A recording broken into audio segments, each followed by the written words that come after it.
Hello and good evening. Welcome to the Knights of Last Call. We are here today in studio for one of the potential last times. I am joined, of course, by my co-host Bob and Smith. So hopefully everybody is doing really well tonight and this evening. So a couple of housekeeping items before we get started. As many of you know, next month is our last month in this space. And I don't want to rush to the end and be trying to move everything out in the last 5 minutes of the month. So we are going to be slowly taking apart the studio, moving it out, and putting it into sort of mothballs. We're not. Bob and I have worked way too hard. I'm not destroying it. It is be safely put away. I mean, even the walls were hand painted by all three of us. Yes. So this isn't just like some operation where it's we're bringing it back. Yeah, we'll bring it back. But for a period of time, we are going to basically be not have a studio, not have our Tuesday stream, and of course, the group conversation between the three of us is a big part of I think the fun of Knights of Last Call, and we'd like to keep that going. And of course, there's always Zoom calls, but those can lack a little bit of that fun and personality. So I should note I did not create these goals. These goals were created by my co-hosts. We have two sort of tip and super chat goals that we're going to try to see if we can fill these up before we go into exile, which is basically while we're in the process of breaking down the studio and maybe getting something new set up, we're going to have some Tuesdays free because we're not going to be here. But these guys have already sort of convinced their wives that Tuesday is Knights of Last Call day. It's on the calendar. Right. So on my calendar. There is an opportunity here for you all to force me to play video games. Yes. And to force Bob to play an MMO that is celebrating its 25th anniversary. Right. Ancient sounding. Yes. Yes. I had a interview years ago now, so this makes the story even worse. Some developer, some kid was applying for a job, and I was talking to him and asking about extracurriculars. He's like, "Oh, I play video games. I like MMOs." I was like, "Oh, really? Like you play EverQuest?" This kid, spoiler, he didn't get the fucking job. Looks me dead ass in the face and goes, "Bro, my dad played EverQuest." That's pretty good. Yeah. If you met in the first couple of years of EverQuest 2 or EverQuest 1 and you had a kid after EverQuest 1, that kid would now be 23, 24 years old. That's all right. There's people playing World of Warcraft because their daddy played World of Warcraft. That's true. That game's that old now. Yeah, that's even worse. I mean, here's the crazy thing. When World of Warcraft came out, it felt like it came out the same year as EverQuest 2. Yep, same month. And it felt like a generational leap. But then you look back and you go, when did that come out? 4 or 5 years after EverQuest? EverQuest 5. Came out in 2004. 2004, and EverQuest came out in 99. 99. It's crazy. We did have a super chat from our buddy Cybersmith, £10. And of course, the British pound has gone up, so that was like $12. Oh, hell yeah, making money. Yeah. I'll hopefully catch the VOD. I just wanted to raise a point. Codified point-based karma morality rep systems like Mass Effect, Dragon Age, etc. Did they start in TTRPGs, CRPGs, or occur in parallel? That's an interesting question. Do you want me to answer it? I am probably not qualified to answer that. I think we'll talk to that point, Cybers, and we'll try to specifically raise that because it gets to some of the elements that I actually don't like about video games. Sure. And it's certainly it's crazy to call it the new generation of video games, but it's like the last 20 years of games. Yeah, we're going to have to be careful of our terminology. I know. Be very specific with what decade are we speaking in? Right. And I specifically remember the game. I guess we're kind of going into that. By the way, somebody asked if the EverQuest servers are still up. Rich got the answer. And our good buddy, SC Voldo, who is easily the EverQuest master amongst this entire group. Yes, easily. EverQuest is still up and running. A lot more time-locked and progression servers now, though. And Jackal says Project 99 hype. Rich is also speaking from current experience because he's probably playing EverQuest as he watches the stream. Correct. By the way, Rich, we're talking about getting a 3rd edition game going at some point, so stay in touch. Yes, and literally the conversation was, because we've been talking a lot about 3E D&D recently, and I said, Aaron's like, I feel like a game is coming. And I said, I feel that same way too. And I said, we can sense the weather. I could sense it. I said, if for no other reason, then I said that I'd like listen to the wind, Bob. That I would like for Bob to get some experience with an edition of D&D that he hasn't played. Fair. And I said, and I'd love to get an excuse to get RSC back at the table. 100%. So, anyways, so yeah, we'll get into that when we get to that point. But I do distinctly remember the moment where video game, because I thought about this little topic a little bit today. The moment where video games started to lose me. Would that be Warhammer or Guild Wars 2? Nope. Because both of those were pretty bad for you. Knights of the Old Republic. Knights of the Old Is that Republic. Star Wars? KOTOR. Interesting. Yes. Because, and I couldn't tell you if it was the first one or the second one, but it was one of them. And I remember feeling for the first time, feeling like, oh, I don't feel like I'm playing this game. I feel like this game is kind of playing me. And like, I'm just along for the ride. And like, it was the first time that like that the game had felt like it had shifted. And I felt very, very like put off by that. That's a great opinion for that game because we're going to go with the first one. That game was huge for changing people and getting them more into the role playing state of things because people loved how they could make choices in that game. So it's just really funny. And I can see exactly where you're going with that. And I think it's a very good point. And I think it's something we should talk about later in the stream. It's funny where Derek's going with that, where he's like, this feels like it's not even a game. And other people had the exact opposite reaction to it. Oh, clearly I am in the wrong here. Well, no. But I think you do have a valid point that just other people didn't have the experience to appreciate. Right. That's the funny part. Right. Well, and so I know why you felt that yeah, way. but going to the concept, and in a way, some of that had to do with the morality system, Right. Had to do with the light side and the dark side. And Ben in chat is talking about how the Dragonlance AD&D campaign they had an alignment tracker and it was strictly tied to morality. But if you want to even be more, specific than that, old edition D&D had, the alignment system, and you had to track the alignment. Your moral choices had those elements. Oh, sure. Yeah. And so I think, by and large, this will be my blanket statement, my umbrella statement. Video games have always been a very poor copy of trying to do what RPGs do. When I say video games, I don't mean like You're talking about RPGs. platform shooters or something. Yeah, like that. I was like, Banjo-Kazooie? Yeah, not Banjo-Kazooie. And so for me, there's always been this sort of distinction. And I'm gonna start this conversation because I know that I'm the odd one out here. Where D&D and role-playing games, they had this person, and they were capable of, as Ben was saying, to Cyber's point, moral decisions, being in a codified framework. Well, we do that only because the computer doesn't understand those levels of nuances. Maybe that'll change with AI. But like, you needed a concrete way to track that. But in D&D games, that was something that just emerged naturally. Moral choices and having to make the right call or the wrong call, and having that have consequences that might expand far beyond anything that the GM or the game or the adventure or the campaign setting did it. So that was always like this. That was what the D&D experience was like. And then we got to video games, and video games were a very poor copy of that. I'm talking about like, early 80s or 80s, 90s. And that was 90s. the intention, right? I mean, maybe not to be poor, but certainly to emulate D&D. Right. And the only thing they could emulate was going through dungeons, killing stuff with your sword. Right. But more or less. Right. Right. And as the games got more sophisticated, so that was a very poor clone. And then the games got more sophisticated, but they brought it in a sort of very like, it was, again, an emulation. It was trying to pretend like you were making choices, but really it was all part of the same kind of really complex weaving of plot lines and choices that all kind of lead to the same 2 or 3 or 4 buckets. And again, creating that moment. But what ended up happening is games got better and better.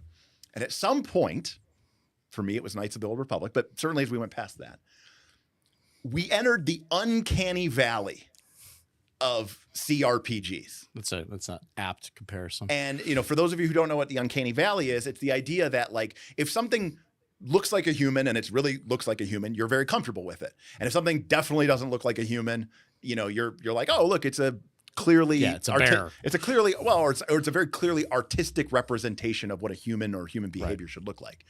But when things are like in between and pushing towards being realistic, it's like when you see something that's like an AI created video of a person and you're like, oh man, that is clearly not a cartoon or an FMV video, but it's also clearly not real. And it can make people very uncomfortable, and it can make them. And so RPGs, as they've gotten more sophisticated, they're not making you uncomfortable. Yeah,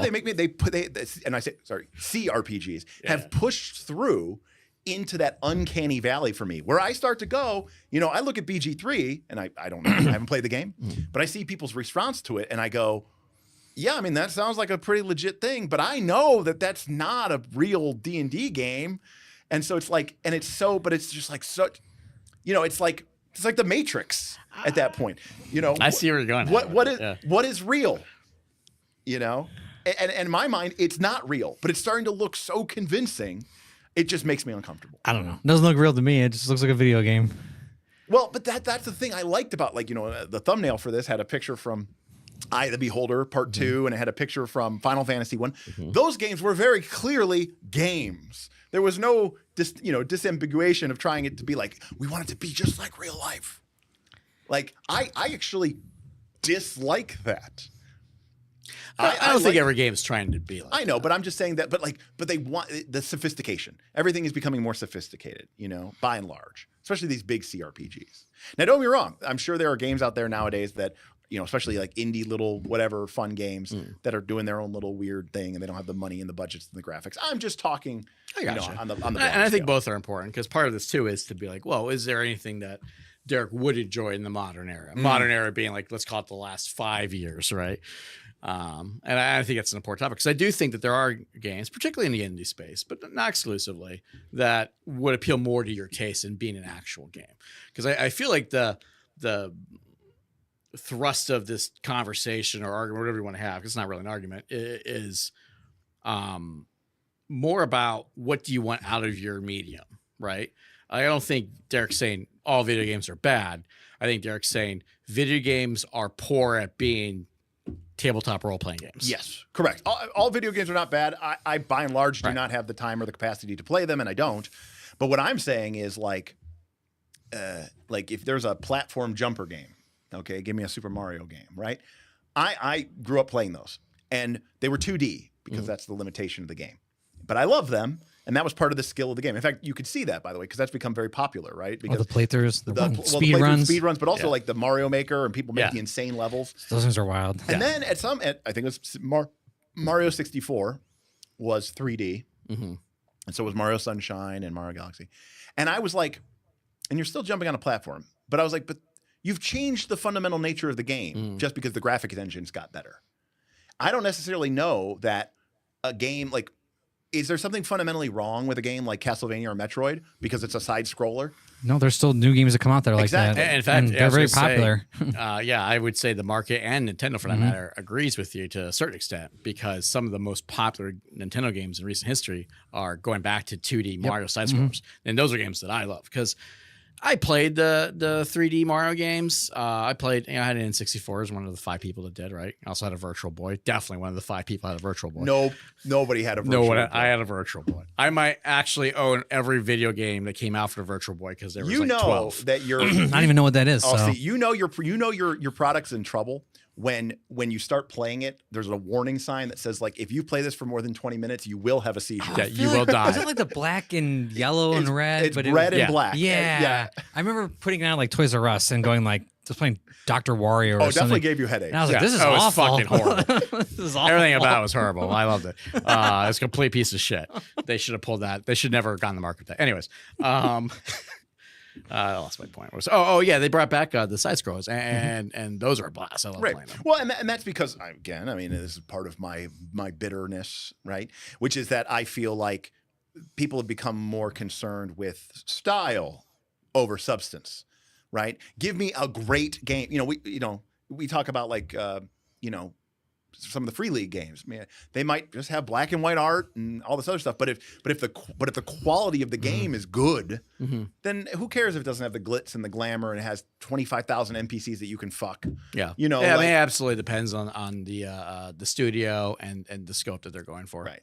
But by and large, I feel like games have become more about creating an experience or creating a feeling, which I love for TTRPGs, but not for video games. Well, it's interesting because what feeling are you getting from the TTRPG that you want in the video game? I guess. Well, I don't know. That's what I'm asking because I don't know if I'm getting the same experience when I play like BG3, but I'm getting something. All right, well, hold on. Coral, I don't think BG3 is a trash game. Oh, BG3 is legit. Okay, number one, I've never played it. Number two, I mean, I grew up playing Icewind Dale, all the Black Ops Studio games, the original Baldur's Gate, Clouds of Xene, Dark Side of Xene, Eye of the Beholder, 1, 2, and 3. Like, I played CRPGs, and so I get where BG3 is cool and where it's coming from, and having all those abilities and those options to do stuff. Where it loses me a bit is with the extreme focus on the characterization and the narrative and the all the choices and all like the that's pretty. How many different people do you want to fuck? And I guess that part's a little strange. And but. I guess that and like again, it's partially because of you people, your fault. Like YouTube somehow knows that I have a YouTube channel, but also that like my people are talking about all this, even though like it's one time it's like I got this super cut where it was like, or this video recommended me. It was like 3.5 hours, and it was like super cut. All BG3 sex scenes. And I was like, 3.5 hours? What the fuck are these people doing? The sex. Yeah. And I'm like, I don't know what anyways. And I'm not prude. It's not like I'm a prude person. I had to deal with Gail the other day, my brother, and he was like, he's having fun. He's like, Bob's going to be in the scene. Let's see what happens. And I was like, what is going on right now?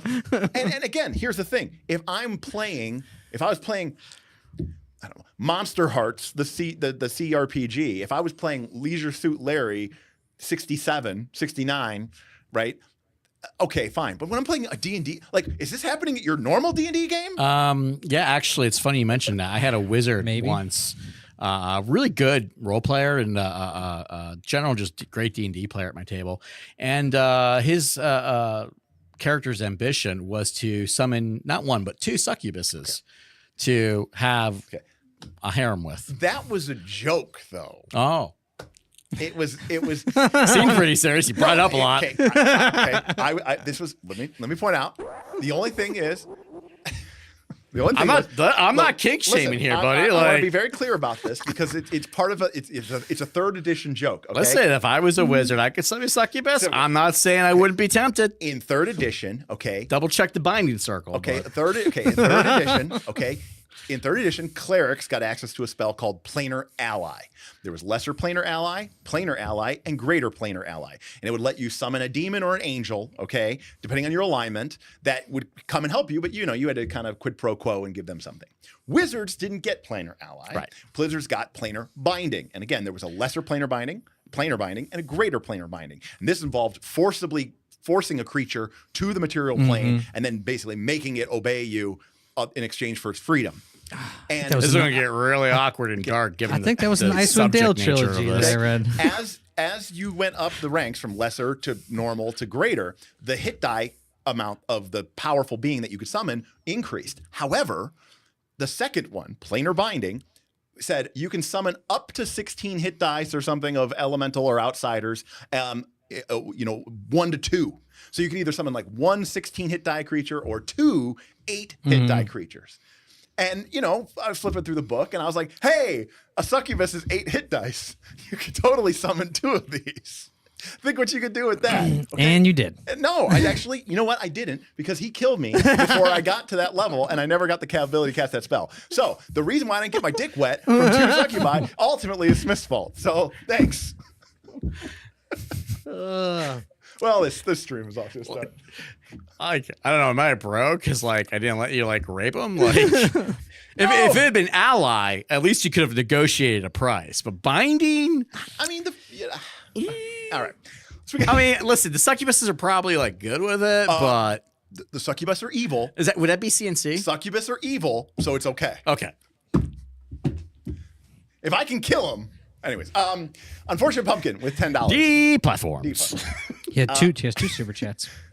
Unfortunate Pumpkin says, we've had some great video game chats in the Discord today. I'm just shouting out the Discord.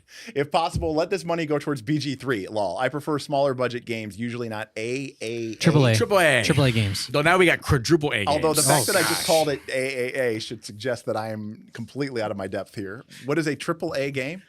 Okay. Do you ever watch sports? I think they have AAA teams. Yep. And that's what they're called. Okay. Same concept. So they're better? Well, that's what they want you to think. Okay, fair enough. All right. I guess my question is, have you ever seen a college team outperform a professional team? No. But it could happen. Probably not. Well, it's happening in video games. So Like night and day. in other words, it's an arbitrary definition that actually means nothing. It meant whatever it meant in the other place, just less so here. Like it just depends on your budget. So, Then he had another one that said, "I can vividly picture the 3rd edition succubus even now." some nice art. That's from Pumpkin. Yeah, that was Yeah, from so Pumpkin as well. we know That's that was from That's some Pumpkin. nice art.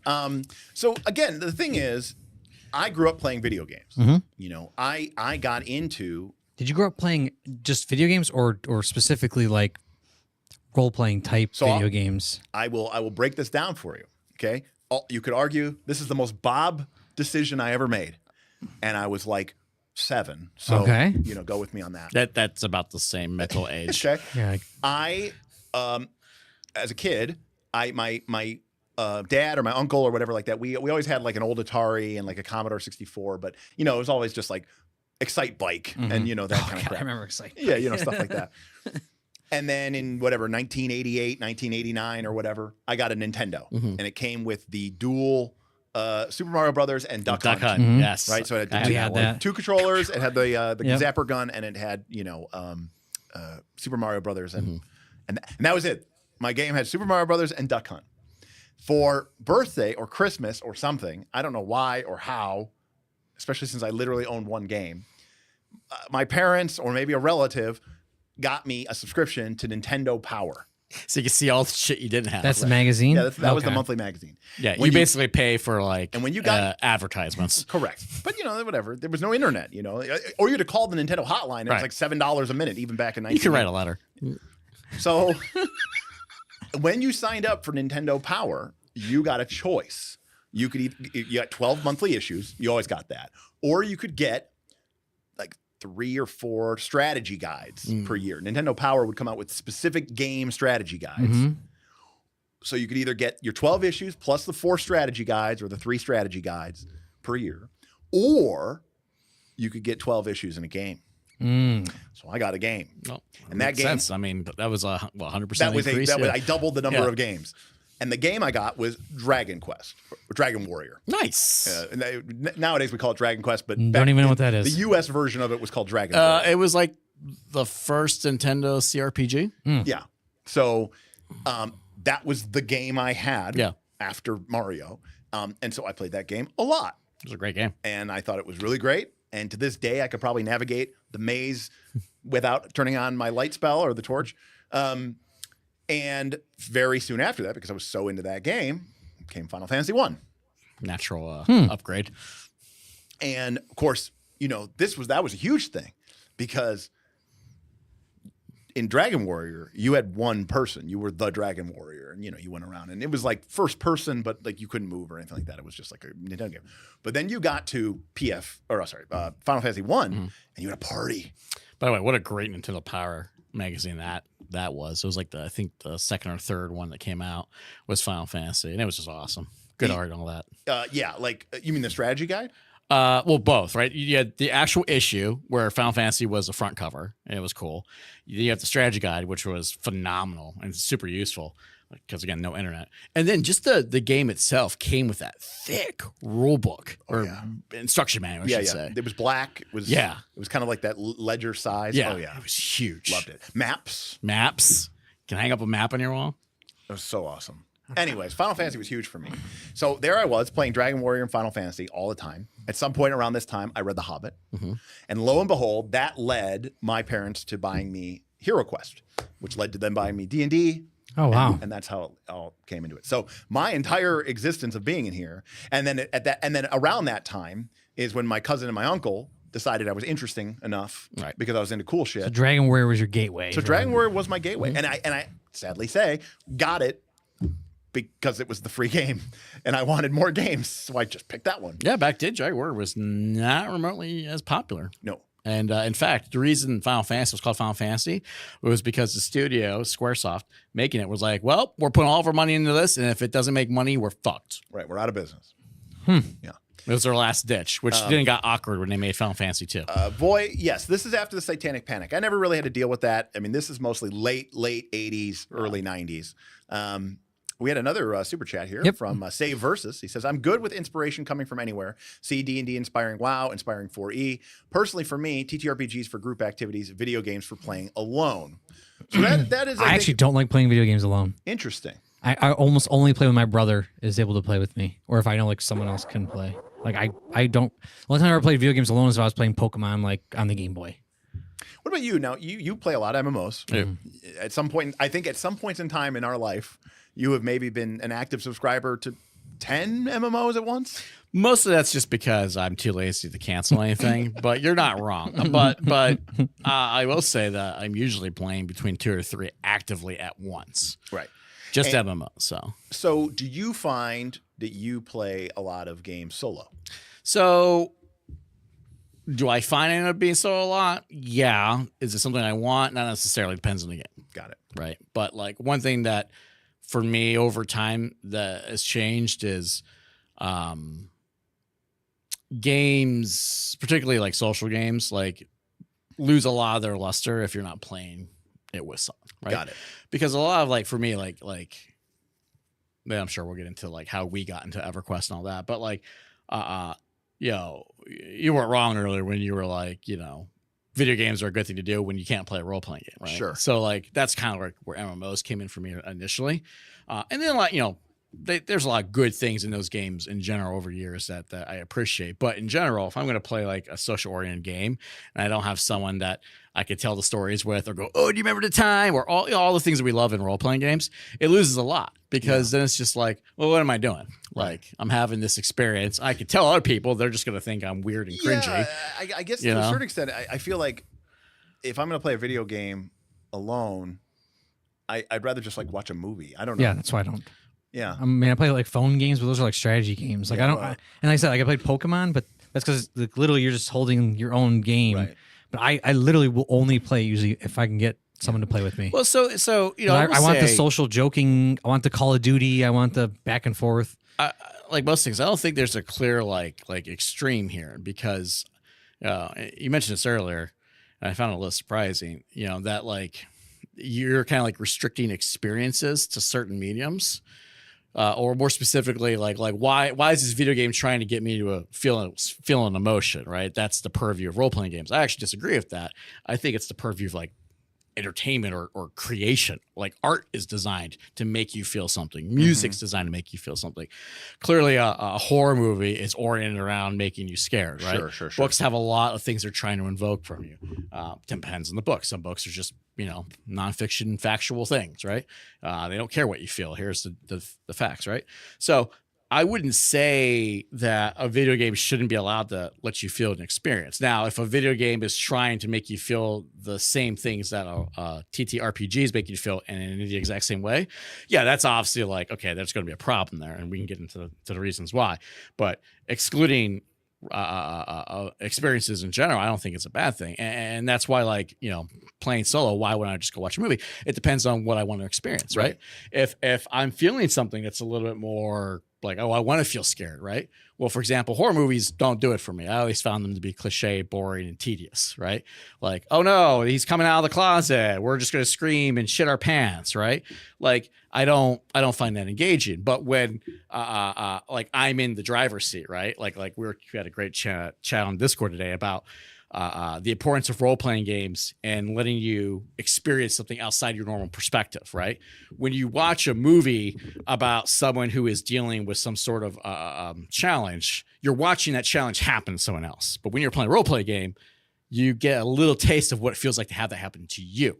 And video games can do this, right? So if I'm playing like a horror video game, I get much more into it because the bad thing is now happening to me versus I'm watching this horrible thing happen. I could just go get popcorn anytime. It seems like a very minor, but it's a subtle but very powerful difference. You know what's funny is I almost think I'm the opposite of that. And It's you weird. might be. Like the horror movies scare the living daylight out of me, and I'll have nightmares about them all night. Whereas like a horror video game like a Resident Evil, I like totally disconnected from it. I think it's It's totally so about weird. Yeah. how you Yeah. relate Yeah. to the medium. Yeah. You know, It's Like, weird. I like to play like in first person. You know, we play a lot of first person games. You know, it's funny. Yes, like now that I think about it, like there's an element for you with video games. It's very different for me, where I don't know. For me, it's very impersonal. No, I love the whole immersion. I love getting into it. Yeah. Whereas it's almost never like that for me. Like once I think I'm closer to you. Like it's not very. No. I'm not in. Not. Do you think that is? I mean, we obviously have a lot of people in chat who are very big video game fans. Mm-hmm. Is that you know? Because I by and large wouldn't call you a video gamer. No. No, I mean you play way more than me. Obviously. I play much more than you, but I don't play nearly as much as my brother or Smith does. Right. There's some people who like it's a big part of their hobby package, you know. And Well, I made this comment earlier. The way you look at role playing games, I look at like role playing and video. Well- and honestly, if I had more time for it, board games and card games. Obviously, there's different types of. Now, someone, I'm sorry, I missed you. I think it might have been Hubadub or something was their name. But they basically said something along the lines of like, you know, I don't know if we can compare these and contrast. I don't know if you can fairly compare media types as they all offer different and important experiences. A great novel equal a great movie, equal a great video game, equal a great painting, equal a great TTRPG. So there's this idea, right? We know that there's different types of games. There's board games, there's TTRPGs, there's card games, dice games, and then there's video games. But is a video game really its own genre? I think so, yeah. And so in other words, like if I'm playing a video, if I'm playing a video game of a board game, is that a video game or is that a board game? It depends Are you on playing like Digital how they did it. Monopoly. Yeah, if I'm playing Digital Monopoly. That's probably just a board game. Well, Digital Monopoly nowadays is way different than Monopoly. Sure. Like the phone game has got this. I mean, I haven't played it, but like it's got all this shit that's going on. Apparently, it's really popular. Apparently, it is. And Oh, are we talking about Monopoly Go, the mobile game? yeah, think so, apparently yeah. it's like Yeah, making. no, it bank. made like $2 billion. Yeah, but in 1 year. You know, I haven't played it. I'm pretty confident that's not fucking Monopoly out of the box. it's Clash of Clans. You Right. pass Go and then you build new buildings and it's some garbage. I like Clash of Clans I and know stuff you like do. that. That's what I like phone games. Yeah, we got some super chats coming in here. Pumpkins is She'll let you first. catch up. It says, "I can't play horror games. I get too immersed." And then Rocket Sheep, which I'm pretty sure is one of our newest Patreon And a members. legend. Yep. I feel like it's an issue of medium. There are things that video games that can do it that a TTRPG can't, and vice versa. Don't listen to a painting. So, and then we do have a super chat from Yep. Pumpkin as well, which with their 20th super chat. That's right. I like that it Hot comes fire. up there. Yeah, Oh, that's cool. Yeah. Says I agree with Smith. I'm not a video gamer or a role player. I am a gamer. Period. Okay. So let's clear the air here. Sure. Let's also talk about my deeply seated trauma. With Okay. video games or Yes. just in your life? And what? Like, where are we going with this? How much time you got, Bob? So I have a great deal of resentment, okay, for video games. Just because of your uncle. Yes. God damn it. I knew it. Okay. And, well, not just my uncle, but my cousin too, but the whole thing. Okay. Because here's what happened. Dude, this was like 95. It was 95. Okay. So era. Okay. Here's what happened. Okay. That's 30 years ago. Now I grew up. That's true. But it's more symptomatic of the whole thing. Sure, I got you. I mean, trauma's trauma, man. Whatever. Okay, I'm saying the trauma exists today, and my uncle's been dead for 20 years. I know. I said, but the trauma is new trauma is being generated. Okay, so here's the problem. I grew up playing video games, and video games were this, kind of solitary experience, especially back in the day. There was literally no internet, right? So you might have your buddy over, and you could both play Mario by switching the controller back and forth. It was very limited, and so I liked video games, and video games were cool. And then I got introduced to Dungeons and Dragons, and I started playing that. And I was playing with my sister and some of my friends, and then I got introduced by my cousin who's about 10 years older than me and my uncle who's about 20 years older than me into their campaign. And it was like, it was big boy time. And it was awesome. And I loved it. And it was great. And so for the early 90s, I was playing D&D with these people. And I was getting, I was like, oh, leaving behind my roots in basic. And I'm playing second. I'm playing advanced. Okay. Then as the mid 90s came around, someone was talking about video games were a medium and things that you could do differently. Suddenly, computers weren't 8-bit graphics anymore, right? You had, and I distinctly remember the game that did it. I know. It was Diablo. Diablo 1. Diablo 1, Yes. which came out in 94, Never 95. Around Okay. that time frame, yeah. And when that game came out, the D&D, they all stopped playing D&D. Oh, I remember sitting at Derik's kitchen table where he Damn. played, where his uncle Darren was informing us that he probably wouldn't be making too many more sessions because he's just really liking this new Diablo game. Yeah. And Aaron used to play with my uncle. Yeah. We used to have a game. We had a game. That's table why I in my- know this, because I was there when this happened. Right. And I remember looking at Derek, and even then, as Just like, I don't crushed. know, like a 13-year-old, his face was just like, And so it was also a great campaign. We were in. Terrible time to leave. Diablo really killed it. yeah, but Yeah. it wasn't just my Sword uncle. of the Dales. Yeah, Sword of the Dales adventure, great adventure. But it wasn't just my uncle. It was, and he even had a great character. Remember that had some amazing backstory. All those characters were phenomenal. Voice says 97. All right, there you go. So 97. I thought it was earlier than that, but yes. I was 15, 14, So but it wasn't just my uncle. It was that whole group. Yeah. Yeah. And suddenly Mark had a whole bunch of shit going on. Oh, yeah, He moved on with his life. And then after Diablo, it was the next thing, and it was the next thing, and it was the next thing. And games, which had always been this sort of video games, which had always been this sort of very much like, this is the solitary thing that I do when I don't have any choice. We have a group. We're getting together to play games. And you guys want to instead just sit at home alone and play video games. And the reason was... Did they actually play He said alone? this, by the way. And the reason is because, and I quote, it looks better. Oh. And that to the and so wait. This is I what- don't even know what that means. No, Looks this- better 90 than what? 97 Your graphics? imagination? Yes. Better than your Like, don't you think that's a problem? especially it's really funny when you look back at fucking Diablo 1. That's what I'm You're saying. Like, it's gotta be "This- terrible." This thing looks like a bundle of God pixels. I'm damn, thinking you like could barely Tomb look at that Raider, game like today. blocks. Yeah, Tomb Raider blocks. But here's the problem, okay? I think about that, and that was with Diablo 1. Right. Now, what chance Hell, that was like the Diablo 1 what demo. chance does your campaign have against BG3? Look, like I can't get my brother to play role-playing games very often, but I can get him to play BG3 a lot.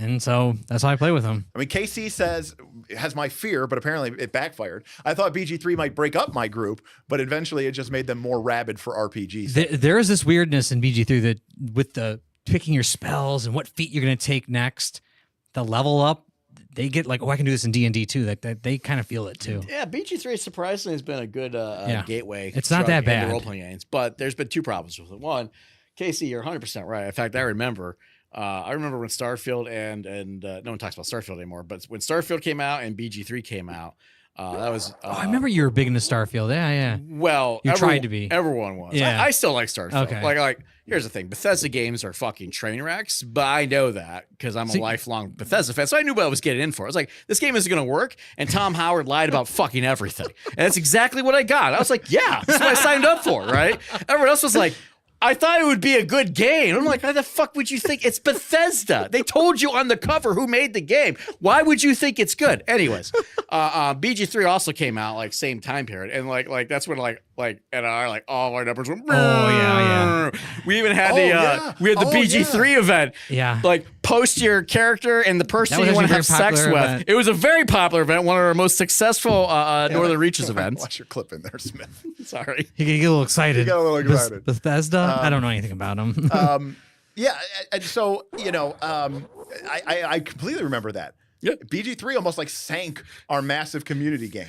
Yeah. I mean, there were other issues, of course. There were other issues, but that did not help. That did not help. And everyone was playing it. Like people I were mean, maxing out look the at Quick and characters. Dirty. Yeah. Quick and Dirty, you know what? Props for being so open here. He goes, my current D&D 5e game is, in many ways, worse than BG3.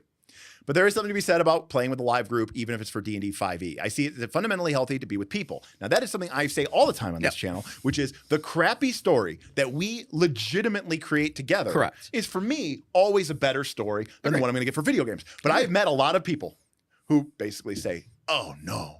The video game story is way better than anything that we. I mean, I've been having some fun video game stories with my brother. It's like where you get a player where someone's like, if I had the option to play my character, like in the video game, or if I could like just put it on autopilot and let it make all the right decisions. I don't know about that.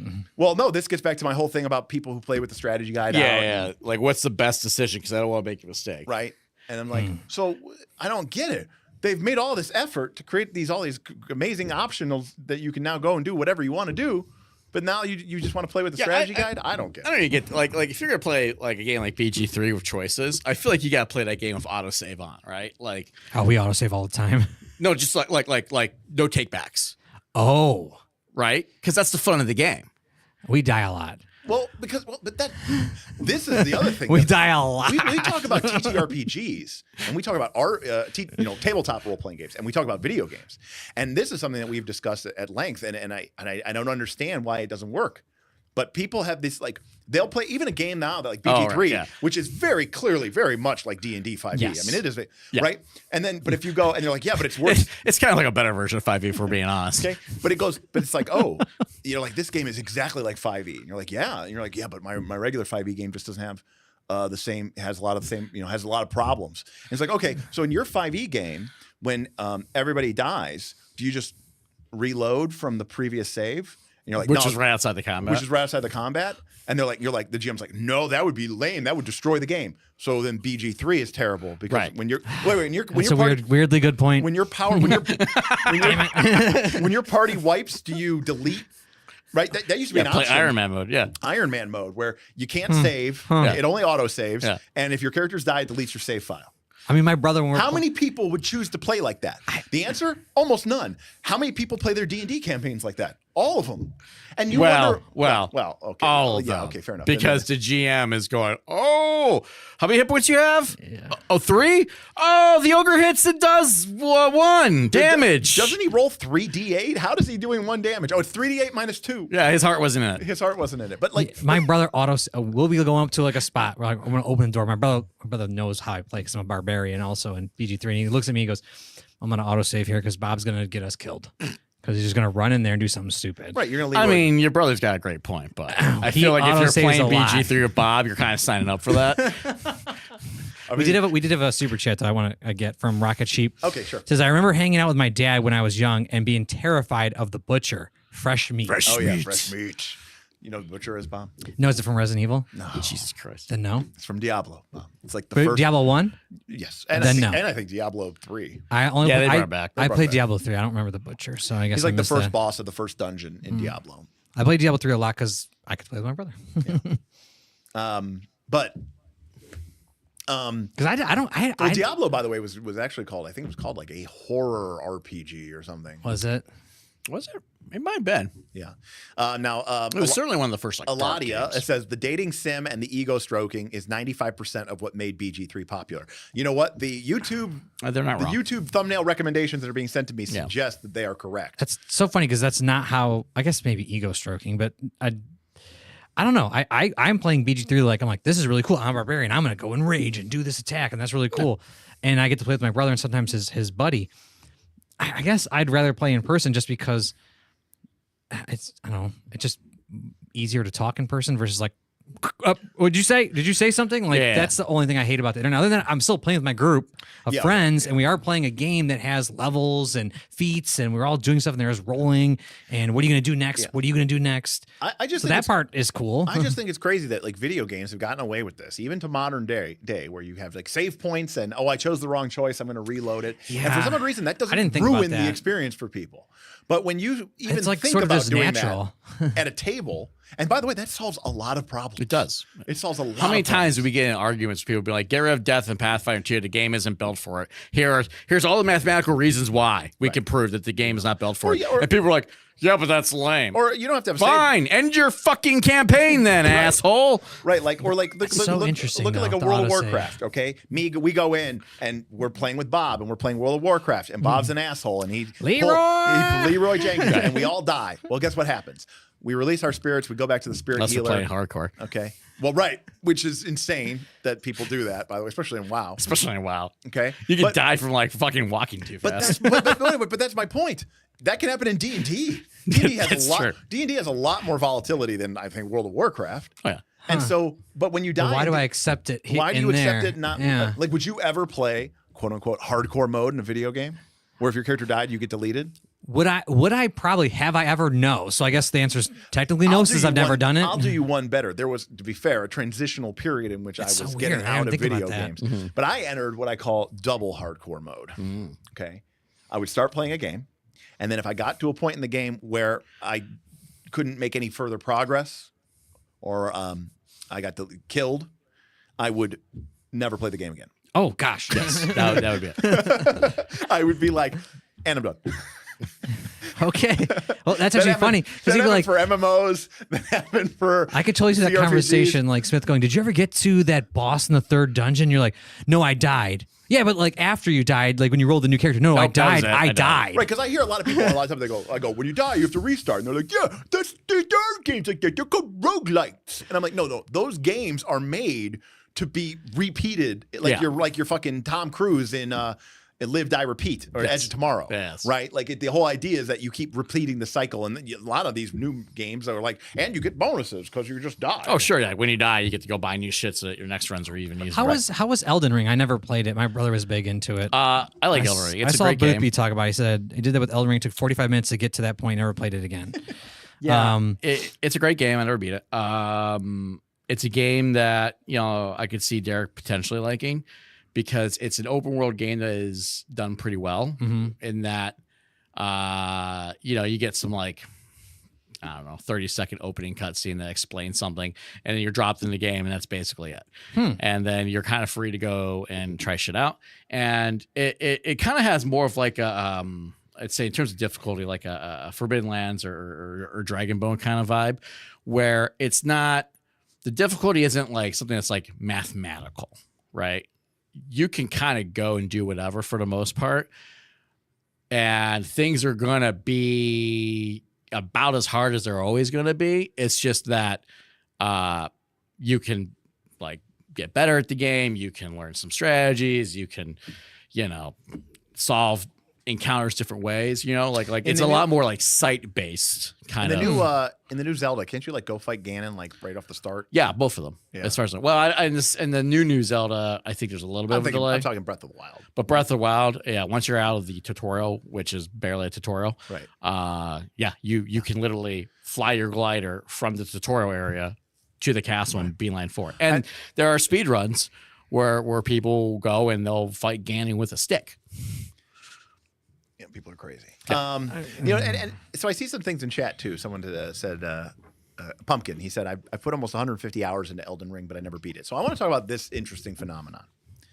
Because I know, I'm going to guess, Bob, this is 100% not you. 150 hours? No. I don't even have that much time. Not beating the game. Okay. All I ever hear, I don't beat many games. All I ever hear from Smith and from so many people on our Discord is, oh, I love that game. And it's like, oh, you do? What did you think of blah, blah, blah? And they go, oh, no. I completely ignored all of that. So what is with that? You mean like the non-completionism? No, not the non-completionism or the paired with the extreme amount of hours. Like, how can you play the game for hundreds of hours? Thousands of hours. I'm like, don't you do this? Yes, Yeah, that's what I'm saying. Okay. But basically, willfully not engage with the game. Isn't the whole point? Depends on the game. I've never with done Skyrim, what not the point. Yeah, I play the game usually when I play. Right, like Bob, you want to beat the mission. I did Vice City, San Andreas. I did Vice City from Grand Theft Auto, and I played that's probably the most time I've ever put into a game, and I played it, tried every mission until I beat it. Those are other games where I quickly don't follow the story thread. What did you do? Commit crime. I mean, I did that too, but I did it. Drove around, did whatever I want, bought a lot of houses, cars. That And sort of thing. to this day, I'm still mad I didn't beat San Andreas because I couldn't get past one level. Oh, that one I spent all my time getting the gang wars. Okay. I wanted my colors. Did you work everywhere. out and get your hair cut? Fuck yeah, I worked out. I was worked always out. working I ate out. fucking salads. I was and then I always- went and I shot up fools and I took their drugs. Yeah. Derek, KC says, Derek, it's like your AP that you prepped and then throw out to run a sandbox campaign when your players fuck up your plans. Yeah. KC, Oh, that's exactly. interesting. But what are we talking about? We always shit on APs for that reason. Well, I wouldn't call so what we're talking about here is a certain type of game. So not every game works this I know, way. I You couldn't know. do this in God of War. God of War is a hallway that looks really pretty and has Norse Shamrock mythology. just says, it's just one of those things that sticks out in chat. Shamrock says, I leveled a character in Lord of the Rings Online all the way to level 20 just by growing pipe weed. Yes. I similar story. I think I mentioned this in the other stream. There's this game called Archetypes. They had a whole lifestyle system. One of them was farming. I literally got to level 50, which at the time was the cap of that game, by milking cows. I just feel like there's so many other things I would do with my life. and not that. Well, see, Milk. There's a story they put in the Smith, game. Smith's on a different level for us and he's very open about this. Like he'll be like, "Oh yeah, truck driver simulator. I got that game." But I did you enjoy the milking of the cows? Like, was it like this is so fun? Like the mechanic of milking the cows? No, I'm just saying there was a little bit, but not really. We can end this debate right here and there. And I know that there's people in chat. I know that there's some people in chat. Some people who aren't even huge video gamers. But there's two types of people in this world: the people who need the fishing mini game, and the people who go, "What the fuck are we even doing here?" I need the fishing mini game. I'm like, No, I hate the fishing mini I need game. the fishing mini game. I'll go try the fishing mini game, but then I'm like, there's a story here that the developer put in here, and I wanted to see what it's about. Because here's the thing, Derek gets it wrong. Most of these stories fucking suck. But how do you know until you do it? Because they don't hook me in. They don't draw me in the first place. You know, I made that comment last week how like that saying "don't judge a book by its cover" is stupid. I totally judge a book by its cover. Well, the same way. Like the hook is the most pivotal part. Listen, you want me to fucking play in your bullshit plot? You better hook me in the first fucking 30 seconds or I'm out. How many games then have you completed? I could probably tell you this answer because it's not many. This was the best games ever. Then if they got hooks, Final Fantasy 1, which probably doesn't count. No. Final Fantasy. I mean, you definitely beat 4, which 6, 7. Yeah. I mean, and those are story driven ish, I guess. They get less so as they get more story driven as you move forward. I still think Final Fantasy 7, the original one for PlayStation 1, was still pretty linear. Yeah, linear because of the storytelling. Right, that's what I'm saying. And That's you what I'm beat saying. it. Yeah, that's what I'm saying. I'm saying the storytelling took more and more over. Final Fantasy 1 had a loose guideline. Right. Elements are fucked up. You should do something about that. Right. And that's basically what you get. Right. And then you also had a world design, which basically made it so that there's almost nothing you could do except for go to do the thing that you need to do. It opens up a little bit once you get the ship, but it not a does whole open lot, up a little right? bit, yeah. And then obviously 4 was a lot more like, here's a plot, here's a thing. 6 even more so. And then, I mean, 7, it's funny how much you like 7, given how much this crowd likes 7. Oh, no, it's actually very, I've come to realization of this over the years. 7 used to be my favorite Final Fantasy. Oh, but then it got popular, so now you don't like it. Correct. No, Yes. no, because it was the #1 video game for all time. But no, what happened was I thought about how much I disliked 8 and 10. And that has retroactively made me like 7 less. And I'm serious when I say this, especially now, Rebirth has just ruined Final Fantasy for me so much. Including the old ones. Including the old There's ones. I can't even enjoy which you one loved now at the time. Yeah, because I know what happens in Rebirth. Well, no, what ended up happening is when I first, maybe there was some lying to myself. You think? But when I played Final Fantasy 7, I was 16 or something. But the translation was kind of sus, I didn't really fully, I think, understand how fucked up and dumb and weird and emo and horrible the story was. Oh yeah. Right? Where it's a cringe fest. It's a cringe fest of epic proportions where Cloud is a wannabe loser. Yes. And his whole time he's been pretending he was somebody else. He's cosplaying. Yeah, he's cosplaying. He's not even a soldier. He's not the cool guy. He's the lame guy. But then somehow ends up winning anyway. Well, he gets 99 he levels. He leveled up. So for me, when I didn't really realize how fucked up the storyline was at FF7 until I played FF8. And there's this very famous moment in FF8 where it turns out that all of your, spoiler alert for a game that's 20 something years old, the whole game turns out all your characters that you've met, they grew up together. Yeah. But they all lost their memories, except for one of them who knew that everybody knew each other the whole time. Just thought everyone was being an asshole. And he just thought everybody was just being an asshole, being weird. And just chose not to say anything. And I'm like, this story is so, you. Actually, that checks out because if we lost all of our memory, but George didn't, I could see George totally just doing that. And just think that we're being dicks. So now when Final Fantasy, Bob knows I'm right. and to be clear, I totally could see that. By the way, George says so true.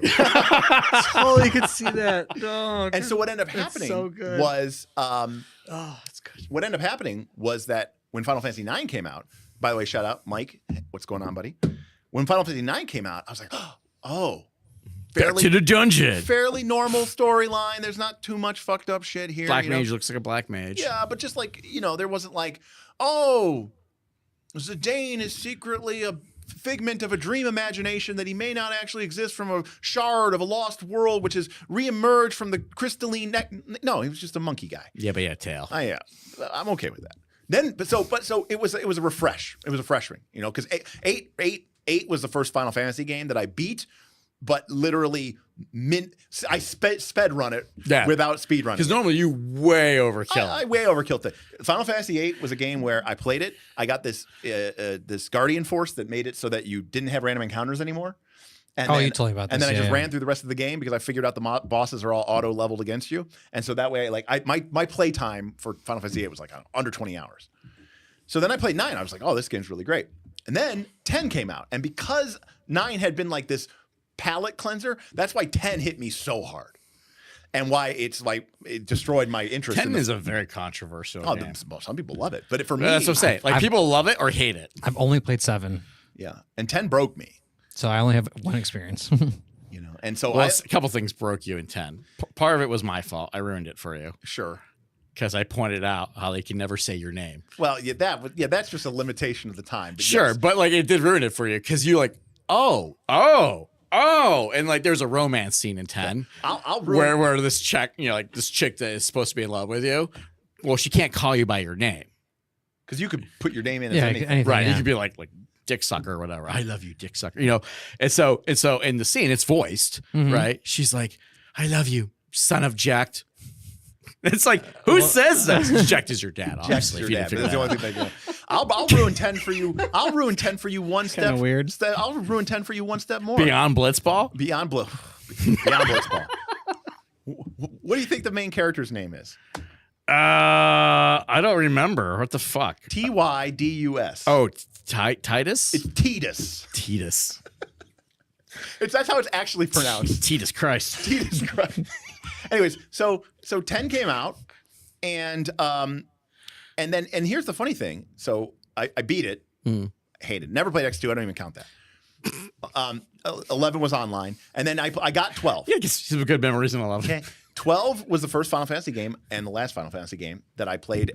Final Fantasy 12 was the last Final Fantasy game I played, and I did not beat it. It was the first Final Fantasy game I did not beat, and it was the last. I never played 13. Yeah. I never played 14, 15, 16, 17, 22, whatever they're on to now.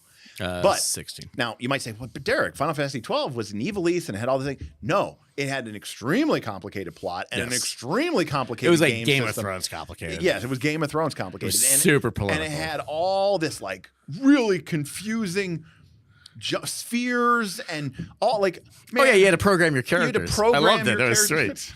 sweet. And I was like, there's no. That's why you just got to play Call of Duty. You don't have to worry about no plot. Just go get them. Yeah, but that... Call of Duty definitely does not have a plot. No, listen. Again, this isn't really relevant to TTRPGs. That's why it's great. I used to play endless, Quake. Yeah. Online. Quake, Team Fortress. Quake, Team Fortress, Unreal Tournament. Yes, that was huge. That was huge. Unreal Tournament 2K3. What's the one? It's still popular. 2K4. Counter-Strike. Counter-Strike. Half-Life. Yeah. I actually was never much of a Counter-Strike player. It wasn't my favorite, but we did play a lot. Yeah, but I played a lot of Team Fortress. Team Fortress is amazing. I'm talking about the original Team Fortress, by the way. I like them both, but they're great. But anyways, I used to play a lot of FPSs, the same way that I used to play RTSs in the ladder, to be competitive. But again, that's because that was scratching a different itch. Yeah. And we've talked about this in previous streams and on the Patreon before too, where I talk about how a lot of people, it's like, well, what do they want out of TTRPGs? And it's like, well, they want the illusion that they're good. Because when they go online and play in a competitive game, they just get fucking raffle stomped. If you're playing FPS online, there's no illusion. There's no illusion, You just suck. You just suck and you're dead, Oh, I know this going into it. That's why there's no illusion for me. Well, and that's what is that what when I look at BG3, I go, wait, what is this? Is this the person who can't?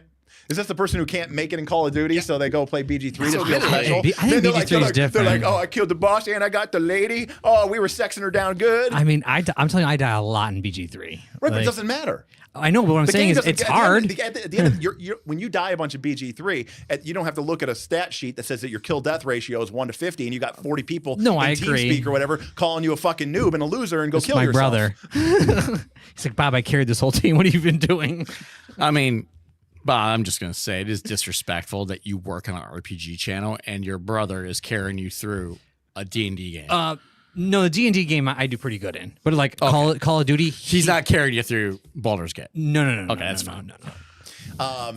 By the way, Rich says he's got 11,000 hours in Team Fortress 2. Gotcha. Gosh, That is a lot. Yeah.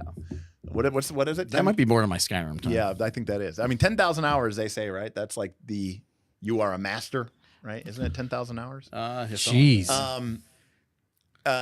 Anon says, coincidentally, the latest Final Fantasy is also popular because it's a dating sim, despite the devs actively trying to prevent it. That's interesting. That seems to happen. So is that a just lot what with people want Squaresoft. now? Maybe. Video games, is that just what they want? Maybe. Well, they want dating sims. Yeah, Maybe. I don't know. maybe. But the Sims, the actual Sims. Sure. Yeah, Sims is Yeah. actually super popular. Yeah, Sims is very popular. I know. And EA's fucking crushing it. Yeah, They released a new patch. Pets from space. And people are like, I can't buy that enough. correct.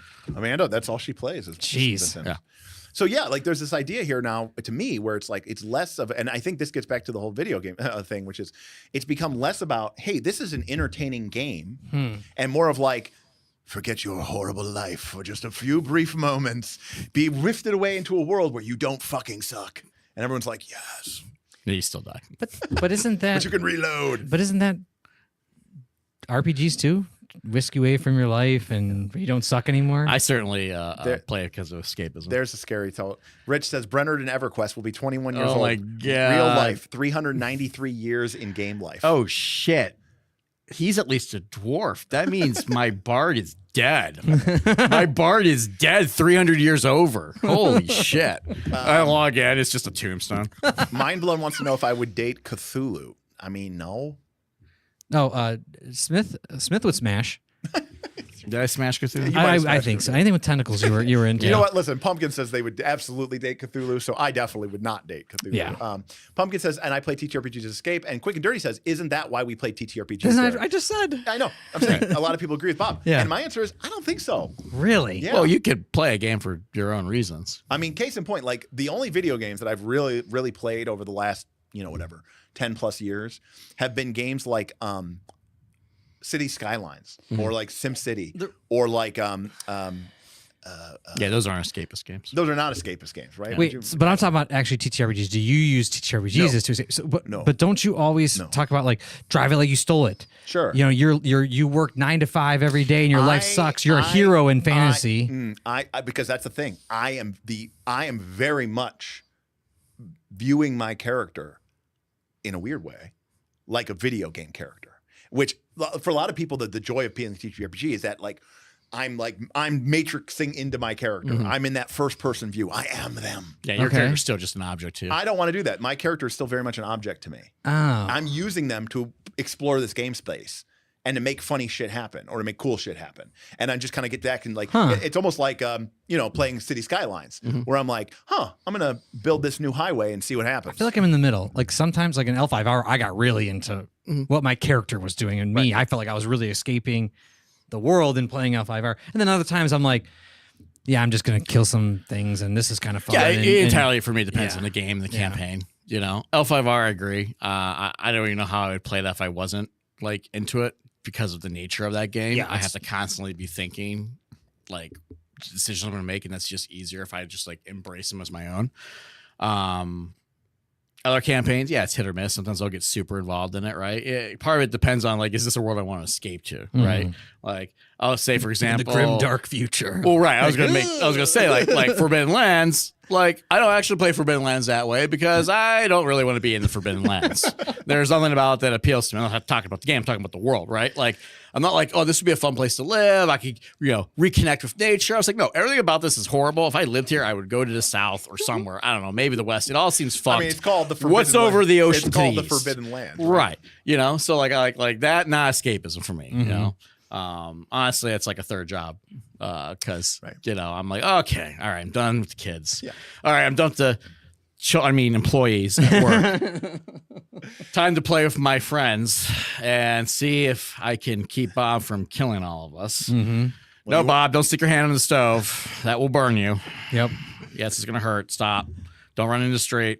No, don't, Bob. No, the bear doesn't want to be friends. That bear did not want to be my friend.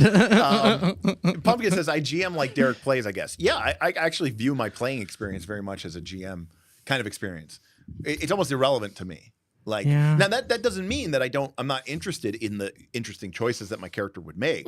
That is interesting to me. No, but it's almost like it's very detached. Data analyst interest. It's a very analytical way. It's very detached. Yeah. So this whole So are you having fun? Yeah. Okay. This is how they're okay. Yeah, it is. It's a very alien. Yeah, he's like approach. This is a great experience. Look how the humans suffer. What happens if I do this? Interesting. That one's crying now because this one stopped moving. Interesting. Yeah, kind of fun. I wonder if they were a mated pair. But also too, like I have like a fairly like games have also been very a part of me, very competitive aspect. Yeah, you play not video games, but even when I played, I hate competitive. But even when I played video games, like I played Quake, I played on public servers to get high kill death. When I played StarCraft, I played on the ladder to try to get my ranking up.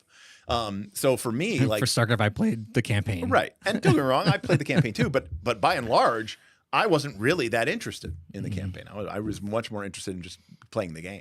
I didn't care about the story. I mean, I played it, of course, because I love StarCraft. What were all those like funky maps you could play online with people? Use map settings. Man, those were fun. Like I didn't play the ladder. I played those, and those are really goofy and fun. Right. I did not want, and obviously I played Magic the Gathering, basically semi-professionally as best as I could for a number of years. Commander. Right, and I hate Commander. I know. Right, so like the casual gaming has like no appeal to me. Which that's the only reason. I mean, that's like my most favorite part. Yeah. I want camaraderie, drinks at the table at almost every game I play. Right. And I feel like by and large, video games have tried to embrace more of like that aspect because it's much more popular. Yeah. Video games, I think people want to hang out with friends. I mean, well, not just that, but I mean, like, I'm not saying that they don't make hard video games anymore. They probably do. Yeah. But I think by and large, they've understood that if you make a frustrating, difficult to play game where the person loses all the time, it's not going to get you 5 stars and you're not going to be game of the year. I don't think every studio necessarily cares about that. Okay. So I think every studio wants to go, how do I get them to play more? And then how do I get them to buy more DLC? I mean, they certainly do want sales.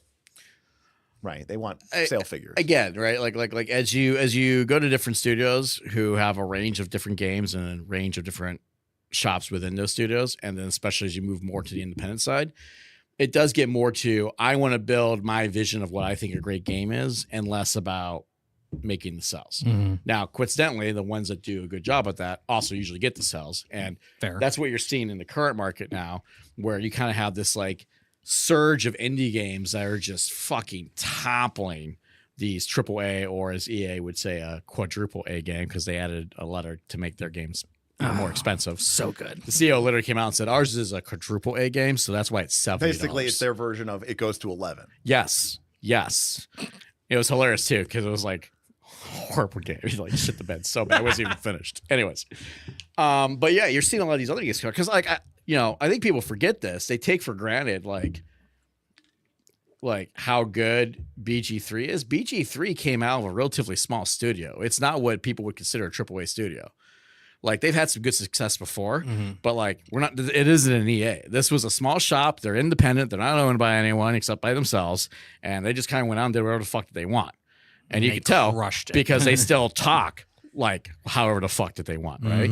Another game in very recent history that has been shockingly successful is a game called Helldivers 2. Oh, that's all I'm hearing. Don't ask me about any of Helldivers 1. It's all over the place now. Helldivers 2 to me is like Troll 2. It's like, wait, was there a Troll 1? There was a Troll 1, and there is a Helldivers 1. And I guess the Helldivers 1 game was pretty good, but like gameplay wise, like doesn't even remotely look like this game, so it might as well not even matter, right?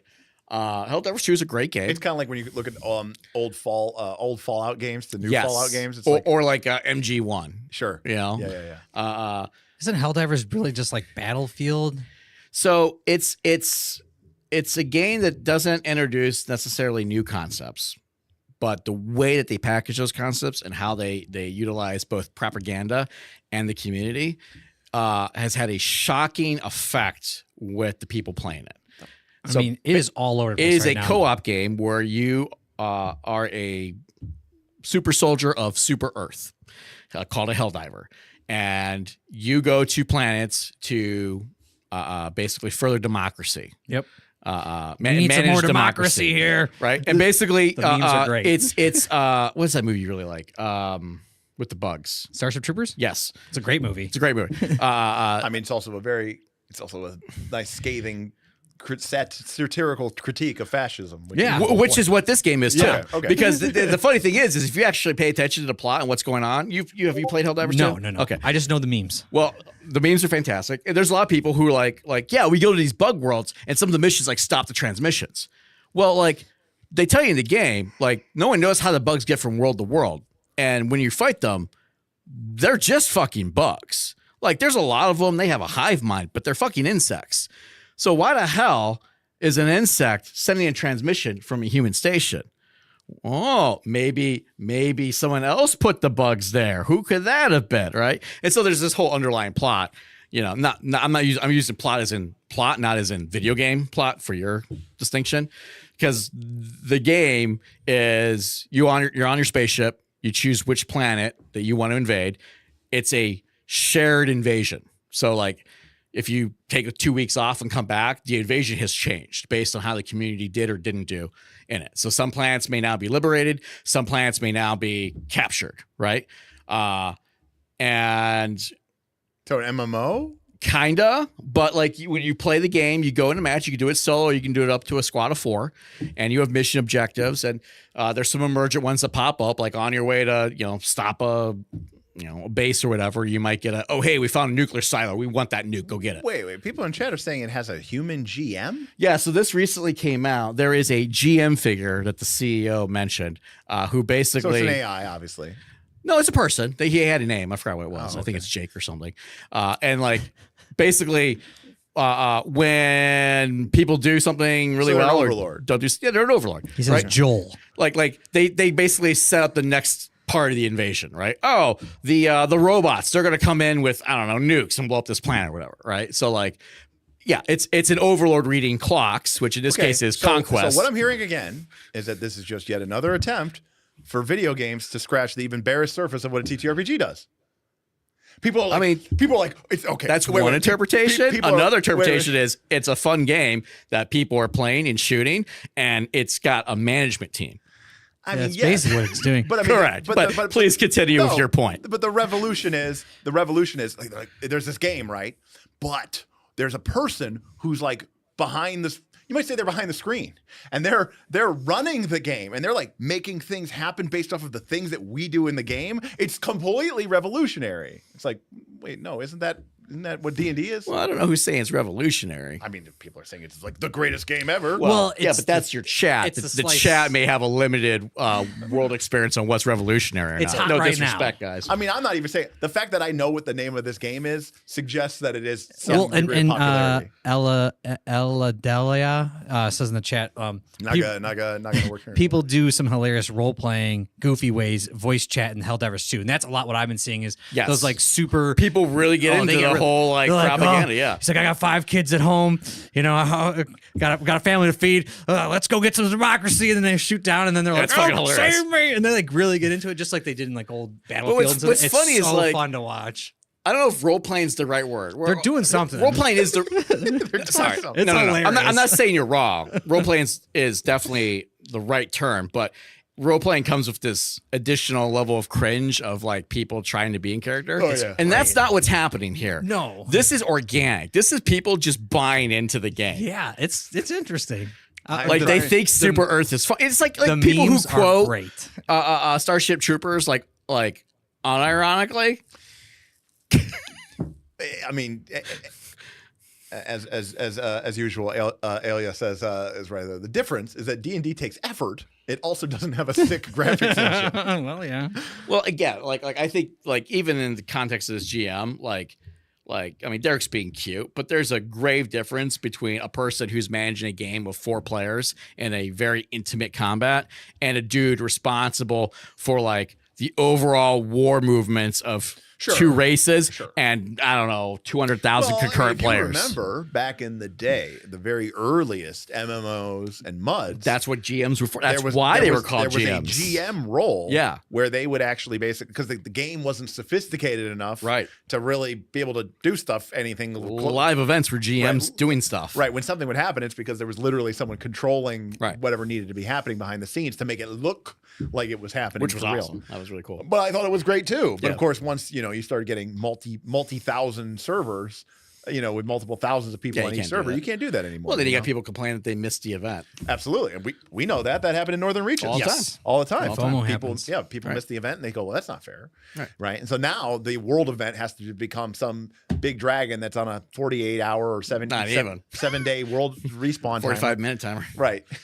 Like you kill the dragon, you get the loot. You got to get out of here because the next dragon's showing up. Right. It feels like you're at like a busy escape room, Right. All right, good job. Yep, you got free. Okay, yeah, move it out. The next group's coming in. Right. You know that was the moment Guild Wars 2 died for me. It was Just the there was the bots. The bots. Well, there was a dynamic event, which was that there was an invasion occurring in the newbie zone, Yeah. and the game is prompting me, and the NPCs are it's like that level of immersion, right? Yeah. They're trying to the illusion of being like, this is something that's happening and it's real, and this is definitely not scripted. This is happening right now. This isn't just some giant rat, in the newbie zone.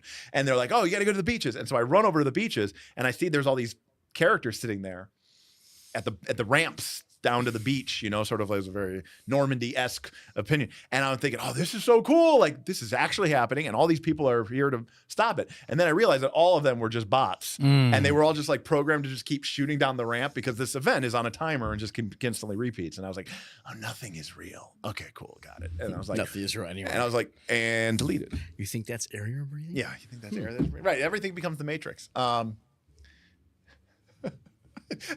did you read the thing about Derik yelling at clouds? Yeah, I read that. Yeah, read that. That was That pretty says good. Smith has the most informed and tapped in view of video games right now. All respect to Derik, but he sounds like an old man yelling at a cloud. I mean, there's a bit of that. Yeah. Accurate. I mean, Smith is very tapped into video games. Guys, this isn't discussion. It's therapy. I already talked about I'm my helping trauma. Derek work through his I already problems. talked about my trauma.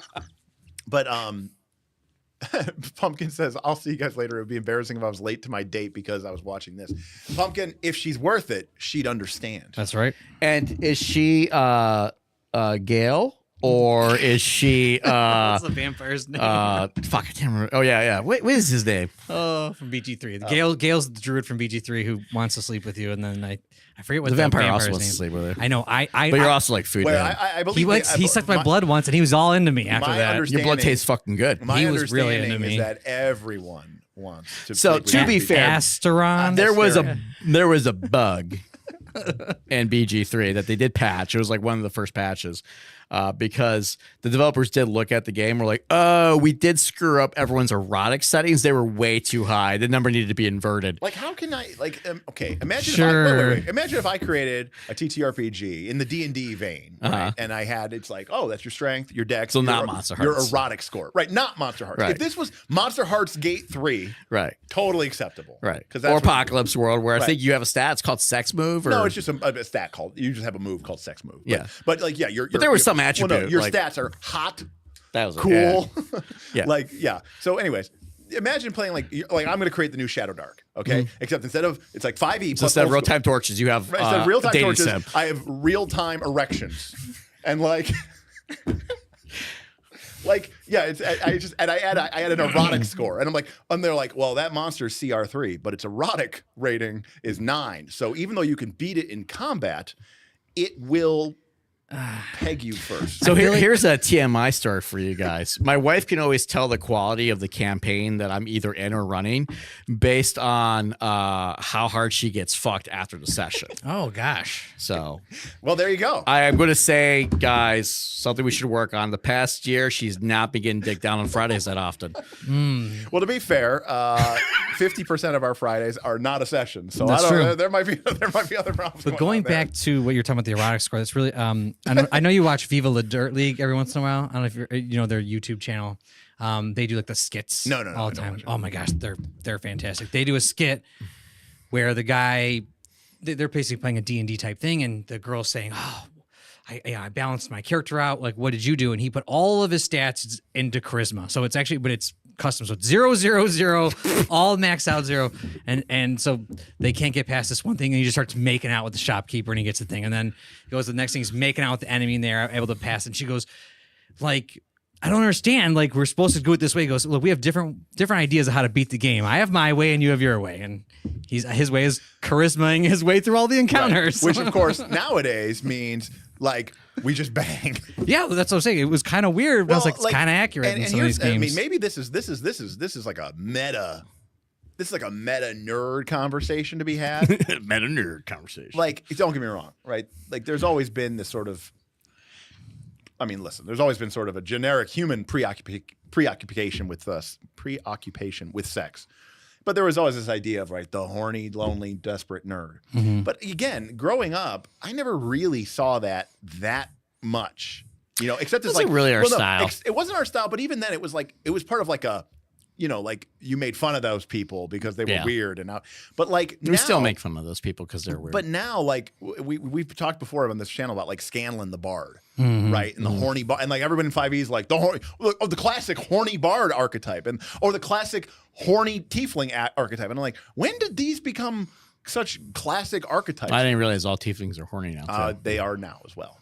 So like I just the horny ASMR archetype, but it's like when did it become so much? When did bards stop being spoony? Wait, bards are spoony to me. They're not sexy.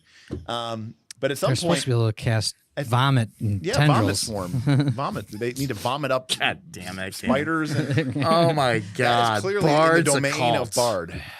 That and psychic torture.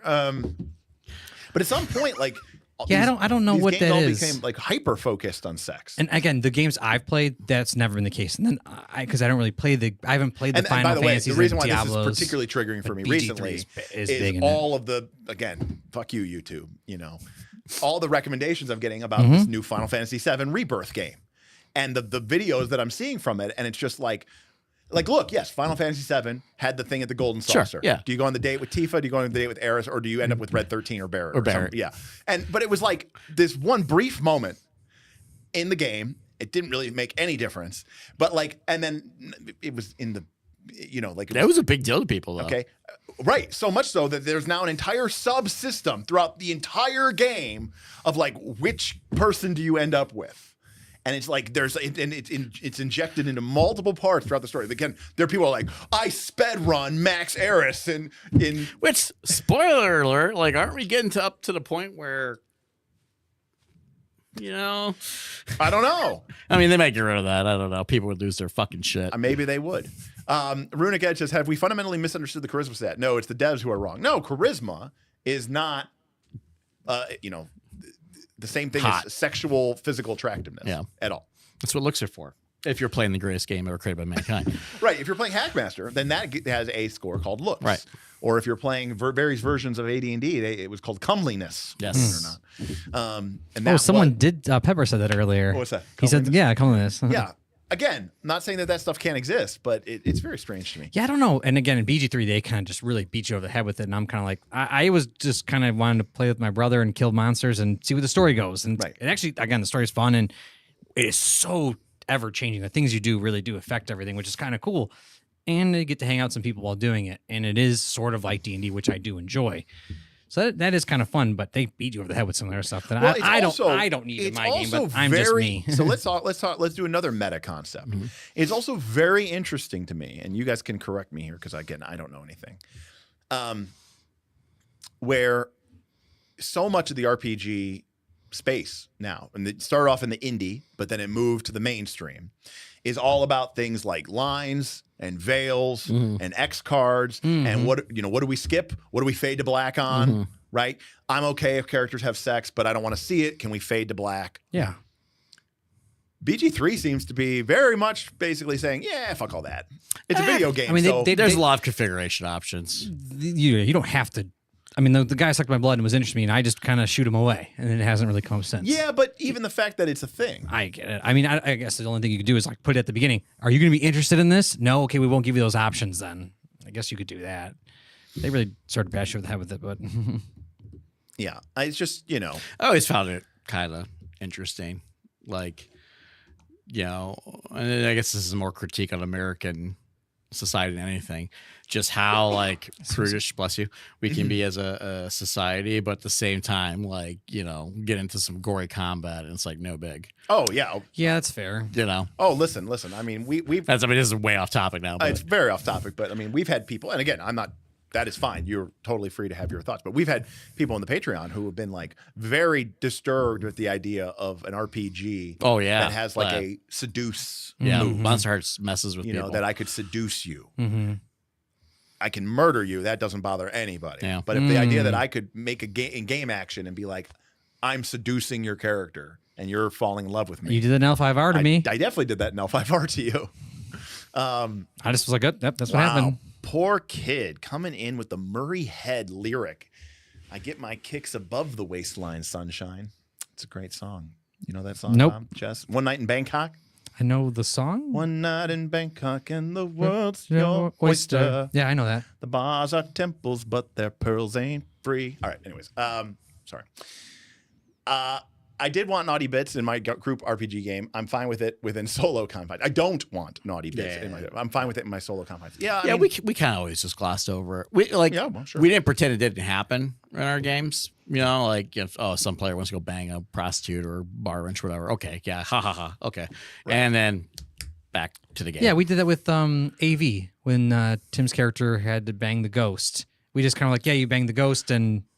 We got that. Yeah, also that thing. was funny because it was a ghost. It was funny, but we didn't be like, okay, now what do you do? Like, we didn't go into details. Yeah, we just said, okay, fade to black. You banged the ghost last night, and then this stuff happens. By the way, that's what happened in our Abomination Vault game. Is the ghost hunter?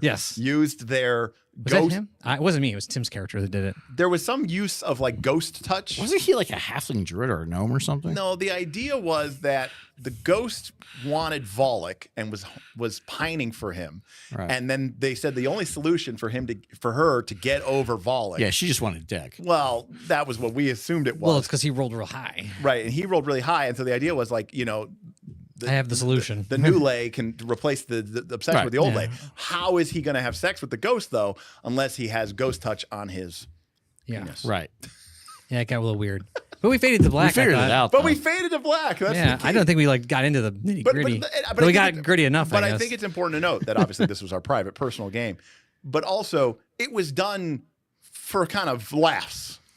Yeah, right. But we also wanted to get those ledgers, I think, that she had. So it's like, how do we get? We needed to. I think the takeaway here is like, listen, we can sit here and shit talk the bards all we want, but we're not above using sex to get what we want either. So really, and what does this say, Lance? That a conversation about video games in the modern TTRPG space has inevitably led to gross sexual misconduct.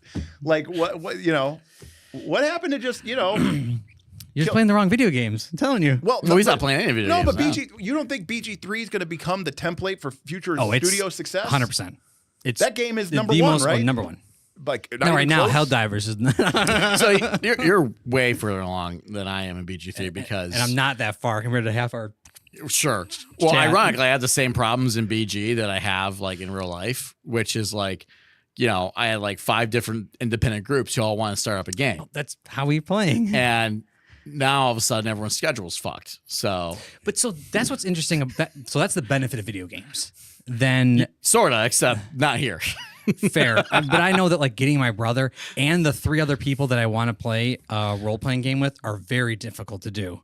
But it took us 2 weeks last week, and we were able to finally play a video game. But we played for 2 hours and we were done. Like that was really nice to be able to do that really quick and save and get off, and that was really nice. But he has the same problem you have. He actually has 4 games going on with 4 different people. So he's like really far with this person and not this person. So it's really interesting. So the fact that is a thing in BG3 that you like form a party and then that's your party is very strange to me.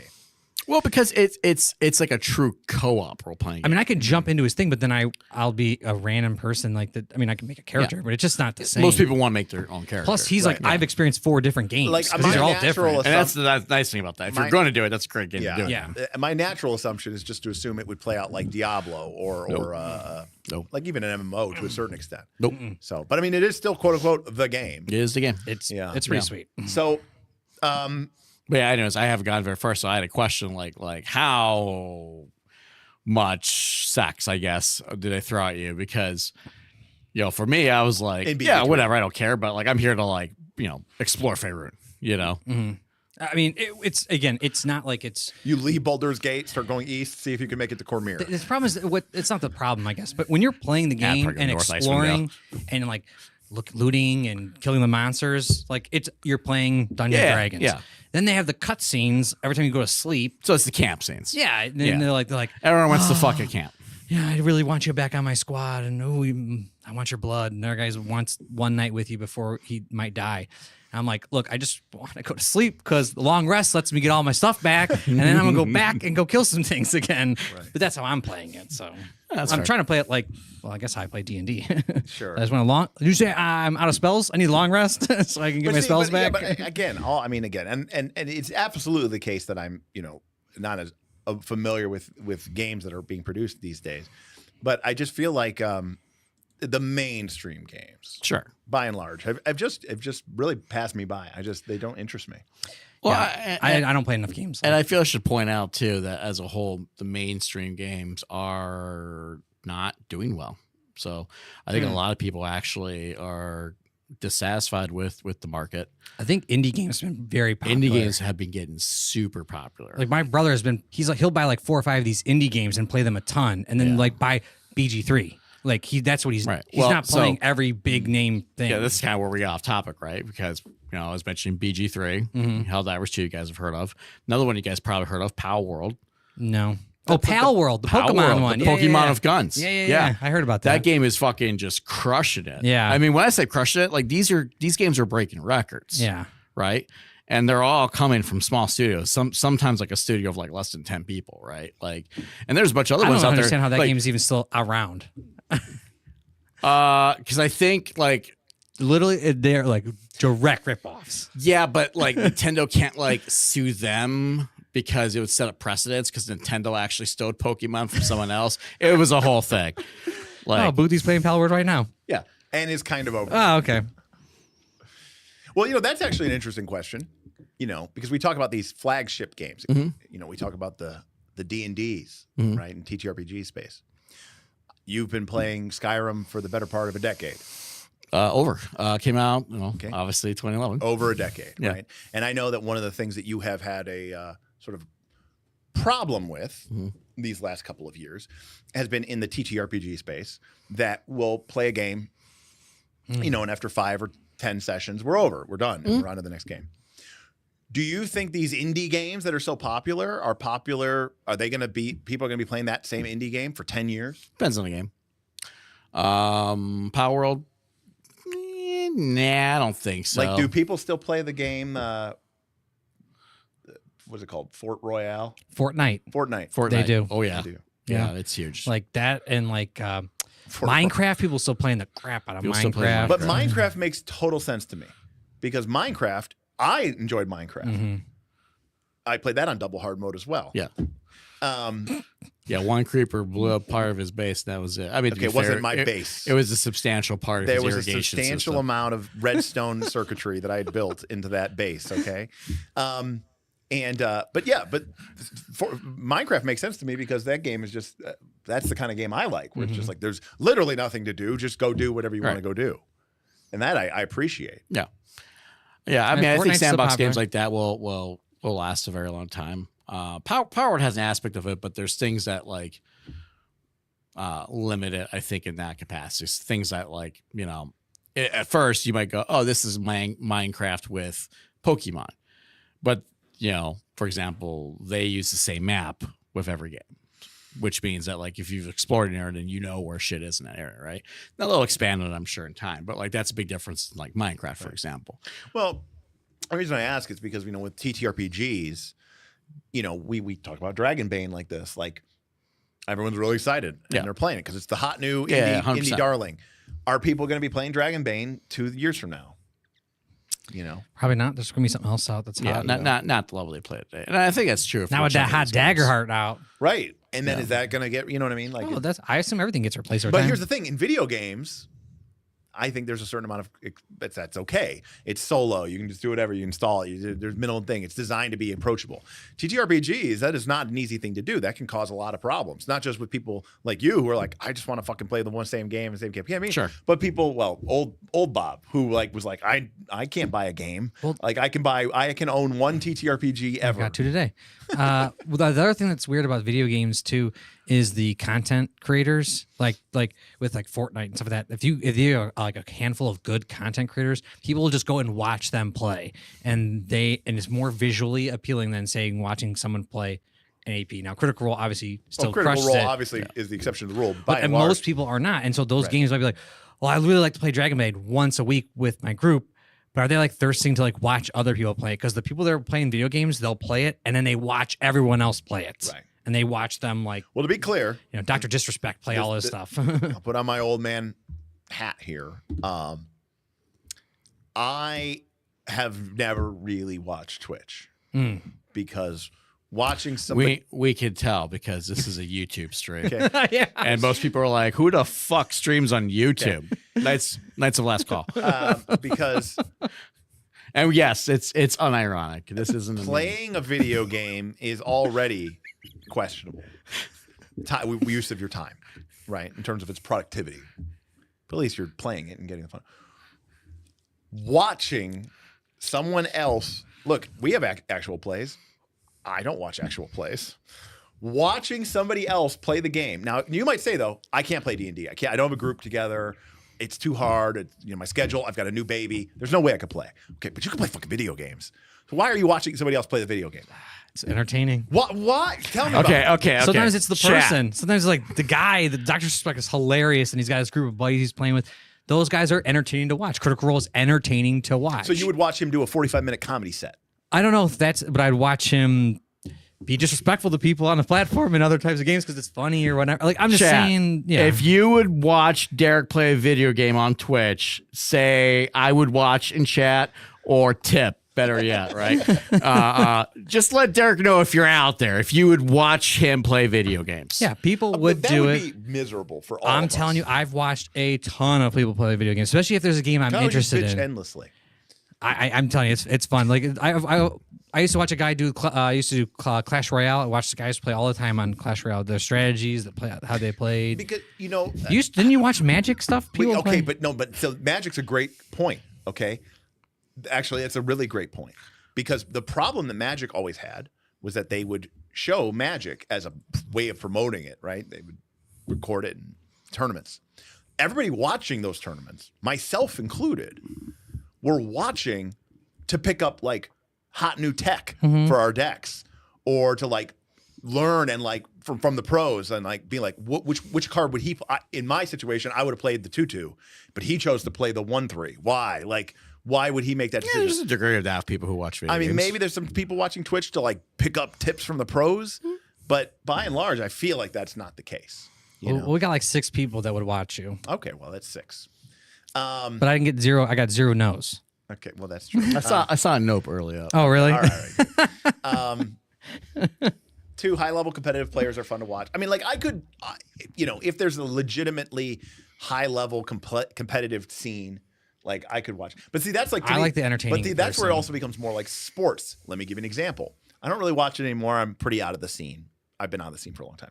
But after I stopped playing competitive StarCraft 2, I would still watch casts of matches. But in that case, I'm not, if Bob and Smith are playing and you're Protoss and you're Terran, I don't hear anything from you. No, you have the there's an announcer who's like doing the play-by-play and zipping around. They have complete map view and like, they're I used to watch those, so they were awesome. They're being like, they're like a broadcaster. Sure. And so from that perspective, I enjoyed that. But that to me what I'm hearing is that's very much like a sport. You like watching streams of video games when you're interested in that particular stream. No, I'm interested in the competition. He wants the tips and strategy, the behind the scenes. Like for example, I know we're watching sports talk. Like watching somebody play. Right. So he'll watch something if that's what he wants to watch. But not for the entertainment. I didn't say it had anything to do with entertainment. I mean, sure. Right. If you want to break it down that simply, yes, you're correct. No, that's my point. it is simple because I think Ailey had a great point. We're like, we're treating video games as a monolith here, and that's I think part of the issue with this conversation is Derek can attack video games as a whole and then get super weirdly specific when he wants to like defend his point. When the truth is he likes certain things and would do certain things with those things, and he dislikes other things and wouldn't touch those things. Which is to say that he's a human being and has likes and dislikes. Yes, there for sure. But at the same time, I also feel like the fact that it's a video game is kind of irrelevant to me. Like if it's just the competition. So you're suggesting that other people are watching something purely because it's a video game? Maybe. I don't know. Like, is the video game itself? Well, I feel like you're trying to set yourself up as separate from the unwatched masses of Twitch. But I'm saying, like, for example, and I'm wondering why. When you watch Magic the Gathering on Twitch, it's literally a camera looking at people's pieces of cardboard. Sure, but you'd watch like StarCraft back in the day, and correct. But again, under the aspects of trying, it almost as practice. I'm not getting into the reasons why. I'm just saying you did the activity. Sure. And I guess what I'm trying to say is, why do you assume that other people don't have their own reasons? For sure. Or why do you assume your reason's more sophisticated? That's a great point, because isn't the point of the game for you to play it? That's all. That's my point. I mean, that's true about StarCraft, isn't it? It is. And in my instance, I'm playing competitively, and I'm trying to use that knowledge so that I can play the game better and get a higher ranking. John brings up a good point. He goes, actual plays does give diversity in seeing how people play. And he talks a little about watching Dimension 20, Critical Role, and et cetera. But no, not us. But no, yeah, not us. But I actually I have watched GMs do a session of maybe an upcoming game that I was going to run. And I could see, like, oh, I see what he's doing there. That's actually the only time I really watch live plays outside of, like, something topical, like, this specific thing of Critical Role that everyone else is talking about, is I'll go, I don't understand your game. Demonstrate to me your game. Right. And I think actually that is actually an interesting point. And we did have a super chat, Bob, from Simi. Yep. What did Simi say? Running Cap, KAP. KAP, running Cap. I don't know what Cap is.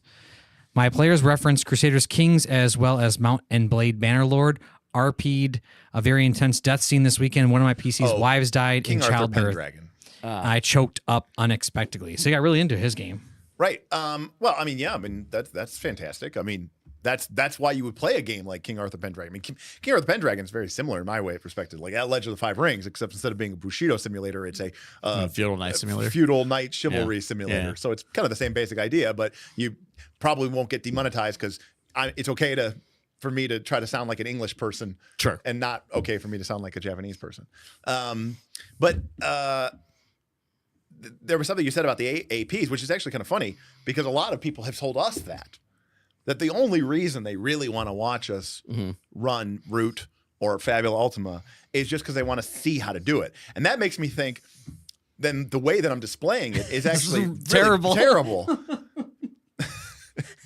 And I should be doing something. Well, I think a lot of it relate to Bob. We got a lot of that back in the day, right? People loved Bob and loved Nick because they were like, the every guy, at the table, right? The people's champ. You got Derek, the monolith DM, who's like, I've played every role-playing game that's ever existed or yet to exist, right? And that's very intimidating, right? You got Tim, the old vet, who's just like, I know exactly what that is, and this is how we're going to solve that problem. And like, everyone else at the table sitting like, wow, Tim's so smart. I mean, Tim is smart, but like, he also knew what a fucking ghoul was. But then you got like Bob and Nick who are just like, this is all new. This is so exciting, right? And people are like, I want to be that guy, right? Yeah, but I even, and we've talked about doing shows like this before, right? Where it's like, have you ever seen like a director break down a scene?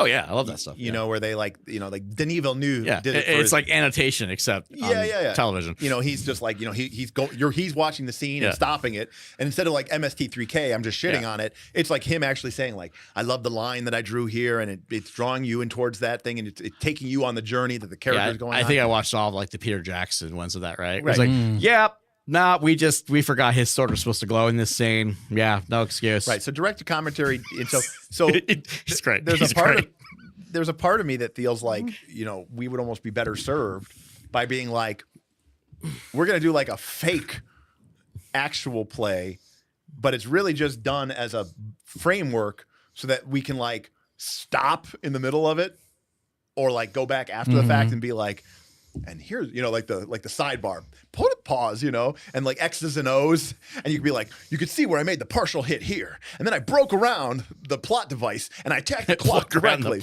You know, like because that's. Well, I mean, there was a joke, not really joke, kind of half joke, right, early on, where you talked about like Tim and I coming on and just like grading the nights. Yeah, like, well, that was going to be more MST3K style. Sure. Being like, well, that's a questionable decision. A lot of those. Yeah. It's like, well, Tim, looks like Bob brought an axe to a bow fight and cannot hit that caster. Yeah. Especially when I like got stopped in the hallway with that 3-armed goblin and I was like getting hacked to death and I'm I wish he would come out, but yet I was standing there. Right. Doc Flamingo, $5. I watched certain games because of how well they run. 28mm Bear. I watch some others because they're funny as hell. Black Pants Legion. Right. And so I think that's an important distinction to make there too. Because I mean, even when you were talking about your Dr. Demento or whatever.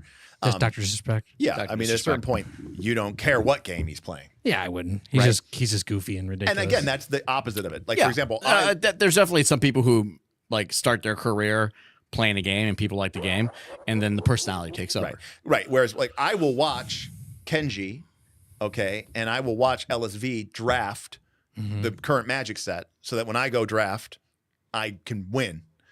But if they play a different game, I don't fucking watch it. I have no interest in that. If they go play a format, even Magic, if they go play Modern, which I don't play, I don't watch it. Well, I think like when it gets to the personality stuff, the intent and goal of what they're doing has changed. Yes, it's become less about the game, more about entertainment. Right. And this person specifically. Yeah. Which, you know, I would caution you on shitting on because that's literally what's happening here. No. This is Thank you, by the way, for your support. And if you're interested in more of these kind of conversations, take a look below and consider joining the Patreon. I think we bring, I mean, we see this all the time. We are educating people. If we can be a little entertaining, that's okay. But I think a lot of people probably find us off-putting. We're just the information's so good. They stick around regardless. You and I are not exactly the most like Bob is all smiles and he's I would like to think that's champion true. of the people, but like you and we could be curmudgeonly fucks. I mean, like No, that part's definitely true. I would like to think that the education aspect is true. That would make myself feel better. I suspect people watch us either because sometimes we're funny or sometimes when we're being assholes, that is funny for them. Got it. Because they're assholes. Yeah, if you look at our patrons, a lot of them are assholes, and they came here because we were assholes. So like attracts 100%. Right. Right, Gonzo. Grumpy old but wise men. Yeah. Right. Yeah, I think you guys are fairly educated, especially in the gamings, and people want to hear those. And you guys are blunt, and you aren't like fanboys. Like you only go, I'm just going to praise the system for any reason. Like I'm going to actually dive into the mechanics and see if this game actually holds up. And I completely agree with you, and that's why everyone watching this is awesome. But the YouTube numbers would suggest that our course of action is not the best way to get success. Correct. Let's just be very clear about that. If you're here, you're an exception to the rule. Oh, this is true. Most people, I just don't think they're here because of the education necessarily. Okay. I'm sure there's a small maybe not, especially not in this percentage. stream. well, no, not this stream. I mean, but to be fair, this was more of that sort of philosophical, ideas and understanding. And again, I don't care if people play. I don't think that they're like a waste of time.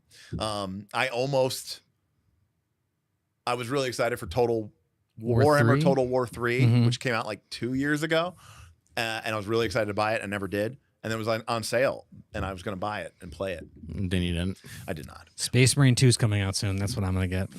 It looks so horrible to me. It looks like Dynasty Warriors, which was awesome. Just destroy everything, hordes of things. Okay, admittedly, that might be entertaining as a Space Marine. Exactly. If they do the Space Marine justice. That's what they're supposed to do. We'll see. Mark says you need better thumbnails, shorts, etc. to promote your brand. We tried doing shorts, Mark, and it failed utterly. Also, in terms of better thumbnails, no, that's not going to happen. Actually, I thought today's thumbnail was pretty great. So we got another super chat from Doc. Doc Flamingo says, and I want you guys to feel superior. There we go. There we go. Okay. That makes sense.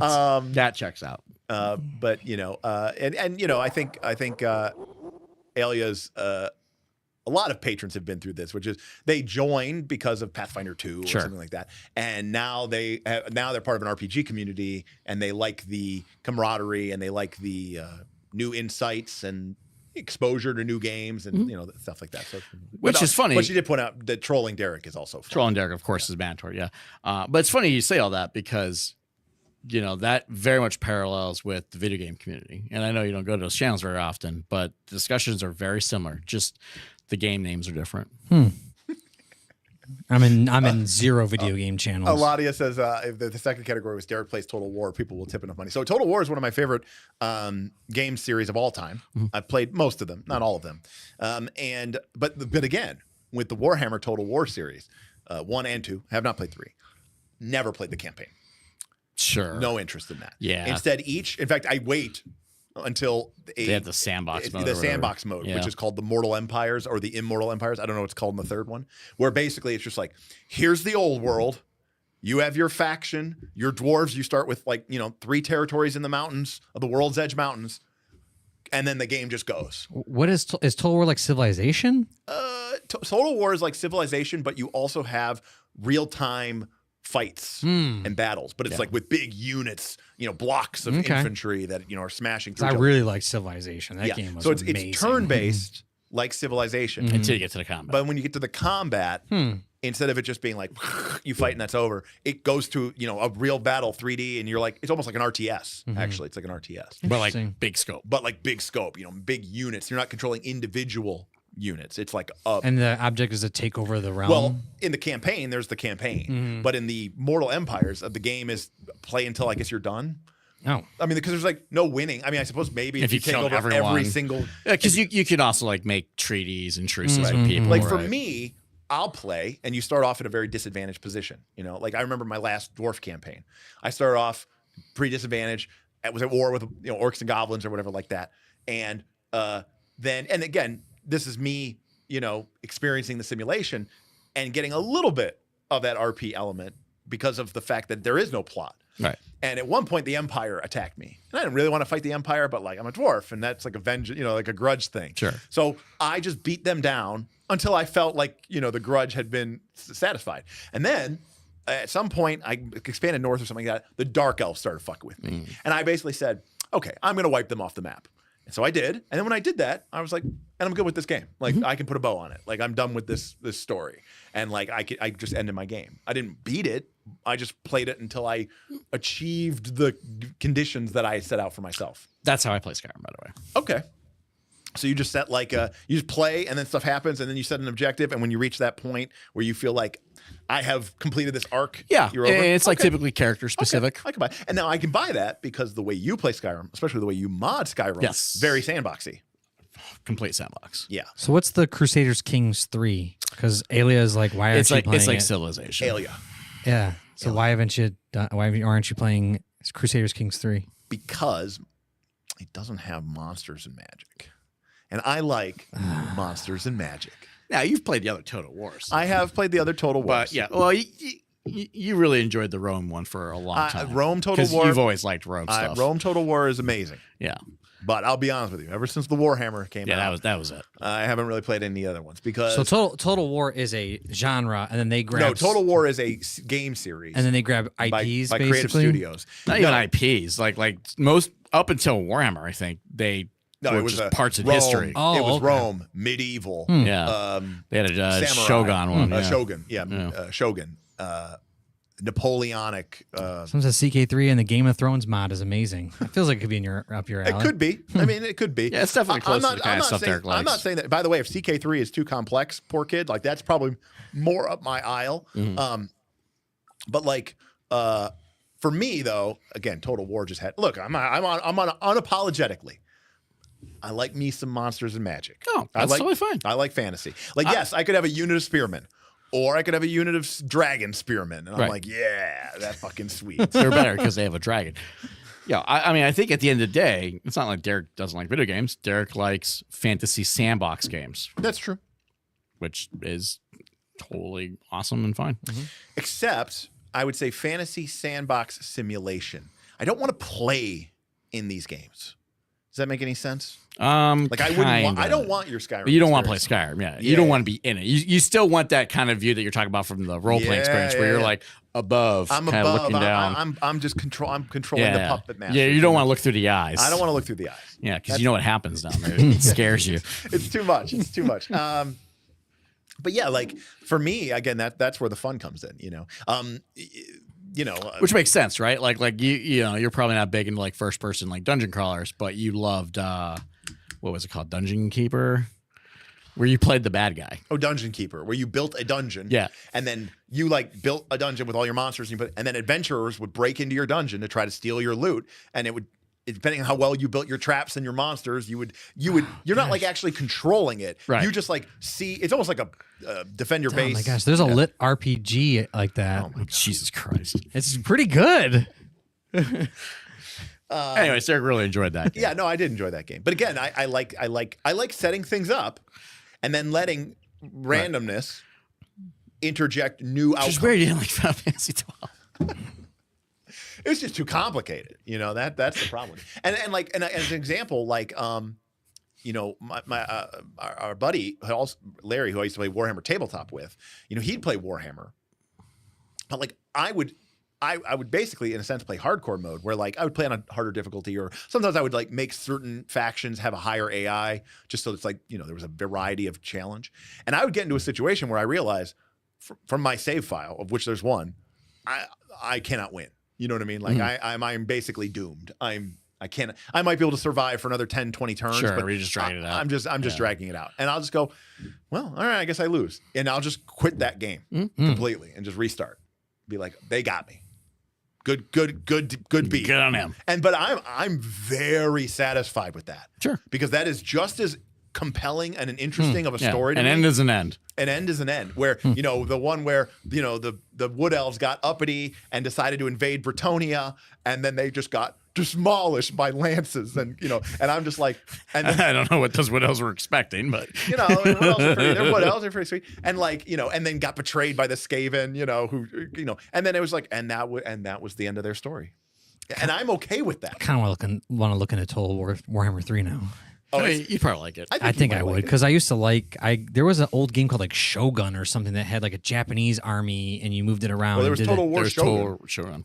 I mean, that's what I played. And I remember having a lot of fun playing that game. You might really like Total War. So for me, the strategy simulation games Ooh, I like are really Casey's question. just a platform to try a little bit to get the kind of emergent storytelling, which I love out of TTRPGs. And that's why when there's any amount of pre-written story in the video game, I'm not interested. And so these games, which literally have no story, right? And perhaps in your case, where you literally like just turn it away. If I could delete it, I would. No, sometimes I just remove it. Okay. I play with mods where like they have an option, and I love it. It's perfect because there's 3 options. Are you the Dragonborn? Yes, no, maybe. That's pretty good. And the random one's great because I like playing that. And then occasionally I'll find out I'm the Dragonborn. And it's cool because that's cool. I'm actually Dragonborn now, right? And sometimes I'm just, random wizard, dude, trying not to fucking die. Casey brings up a question that I think is better off aimed towards Smith. Okay. Any video games that have influenced your campaigns? Time travel tropes from Chrono Trigger, faction elements from 4X games, combat layouts from XCOM? Way more than me. I was gonna say this seems like Smith question. When you did your hack of 4E, yeah, that was Guild Wars 2. That was Guild Wars 2 through and through and through. Yeah, Guild Wars 2 is just such a because I know you do a lot game. from like Wheel of Time and so like we always I find had a campaign that took place in Emerald Field, right? Not Emmons Field, Emerald Field. But I actually like that question. Like, did you take because part of this topic was video games influencing. RPG and RPGs influencing video games, and that's actually interesting because you do a lot of GMing with family and whatnot. Are you taking video game tropes or things 100%. from video games? For me, like I said before, like I kind of look at gaming as gaming. There's obviously practical differences between the different mediums, but like if I get inspired by something, I will think about it and think about how it could apply to role-playing games. Do you? And I've seen it, and I've seen it work well. How would you answer the criticism when people say, 4E is notorious for being, get your video game out of my TTRPG? And a lot of people criticize what I would call, they will use the term video gaming mechanics as a derogatory. Yeah, as a rule, I generally think those people are stupid. Because when you really like take the time to break down what's going on there, it doesn't make a whole hell of a lot of sense, especially when you look at the weird incestuous circle of role-playing games and video games. They're all inspired by D&D at the end of the day. Right. And now they're inspiring D&D. Right. Right. You know, which is in the case of 4E, you know, video games inspiring My game favorite, design. no, my favorite thing is 4E was totally just taken from WoW. And where do you think WoW came from? Exactly. We come full circle. Like I mean, it's just like, you know, you have to be a historian. You just, I don't know, you need to be alive for more than 15 minutes. But why do you think people have such a negative? Because here's the thing. I don't like video games all that much. We've discussed this. And maybe it's because of deep-seated trauma. But I don't, if the mechanic is good. If the mechanic is good, it's a good mechanic. It works. Yeah. And I never had any problem with any of the quote-unquote video gamey mechanics. We had some in Dark Winter. Yeah. Never had any problems with those. We had some of those in Dark Dungeons. We did. Right? Which was taken from Darkest Dungeons. Yeah. The game. Yeah. And mixed with Torchbearer. Which in of itself was Torchbearer. Which itself was inspired by Torchbearer. Yeah. But it's like, like why wouldn't you? I mean, like, well, good mechanics and are that's good why mechanics. I don't like being like blunt, but that is one of those cases where I'm like, this is a person not arguing in good faith because it's just ridiculous argument. If they are arguing in good faith, they just need to get educated. But it's really just like a non-starter for me because it's just like, well, what the hell does that mean, right? We had a similar one today on the Discord. Someone brought up that, you know, this conversation might be controversial because, like, you know, there's a lot of like purist RPGers out there who feel like you can't have any video game influence whatsoever. I'm like, that's just stupid. That's a legitimate stupid thing that I just heard, because who like filters out insight and inspiration? Well, yeah. Let me put it this way. Like, I don't care what you're using. You can. Well, no, it's not. And you know what? It's not aimed at video games. Okay. Because look at how many people use as a derogatory statement. They're saying it now about Daggerheart. Okay. Ugh, this is so board gamey. Mm. And to call an RPG board gamey is a derogatory statement these days. And actually, I don't even know what the fuck that's supposed to mean in that case. And I don't know why that's a bad thing. And I don't know what these people want. Well, especially because D&D was a fucking board game. I know. And like a war game, even really before that. Before it was a board game, it was a war game. Yeah. So like, what's the goal of this? I guess is what I'm trying to get to. Just stupid. And that's where I land on like this is actually worth being engaged in, because this is rooted somewhere in someone's ego. Yeah. Someone needs to feel superior, and they're using tabletop role-playing games to do it, which historically is something that's actually pretty common, right? Because, you're playing a weird niche hobby with your loser friends in the basement. And so everyone else thinks we're a bunch of dorks, and they're right. And so to make ourselves feel better, we go, well, we're using math, so we're so much smarter than everyone else. Look at those really hung guys playing baseball, getting all those cheerleaders. Well, they're not getting Princess Ophelia, the high elf who's lived for 2,000 years and is super hot with her 22 charisma. This is totally the Dead Elf Wives Tower thing. Oh, I was like, you guys should have played Fiasco with Smith, because this is kind of what it was like. If you ever have an opportunity to play Fiasco with Smith, you need to go ahead and do that, because that's what the whole. Just a few drinks in him. That's what the Steve's still using that as blackmail on me. That's right. He does have the recording. He does have the recording. Runic says, "Can I hire TTRPG Daffy Duck for my games?" But I mean, people notoriously, probably from trauma, use elitism and role playing games to make themselves feel better. I think, but I'm just saying, I think that's completely. That was nice with Daggerheart's thing. It was like, these are all for some books, video games, everything. It was Listen, like, oh, great, great. And I say this about 4E. You cannot like these things. That is completely and totally fine. But don't like them for the right reasons. Mm-hmm. And that's on the same level of arrogance as Derek's, like, you have to have fun the right way.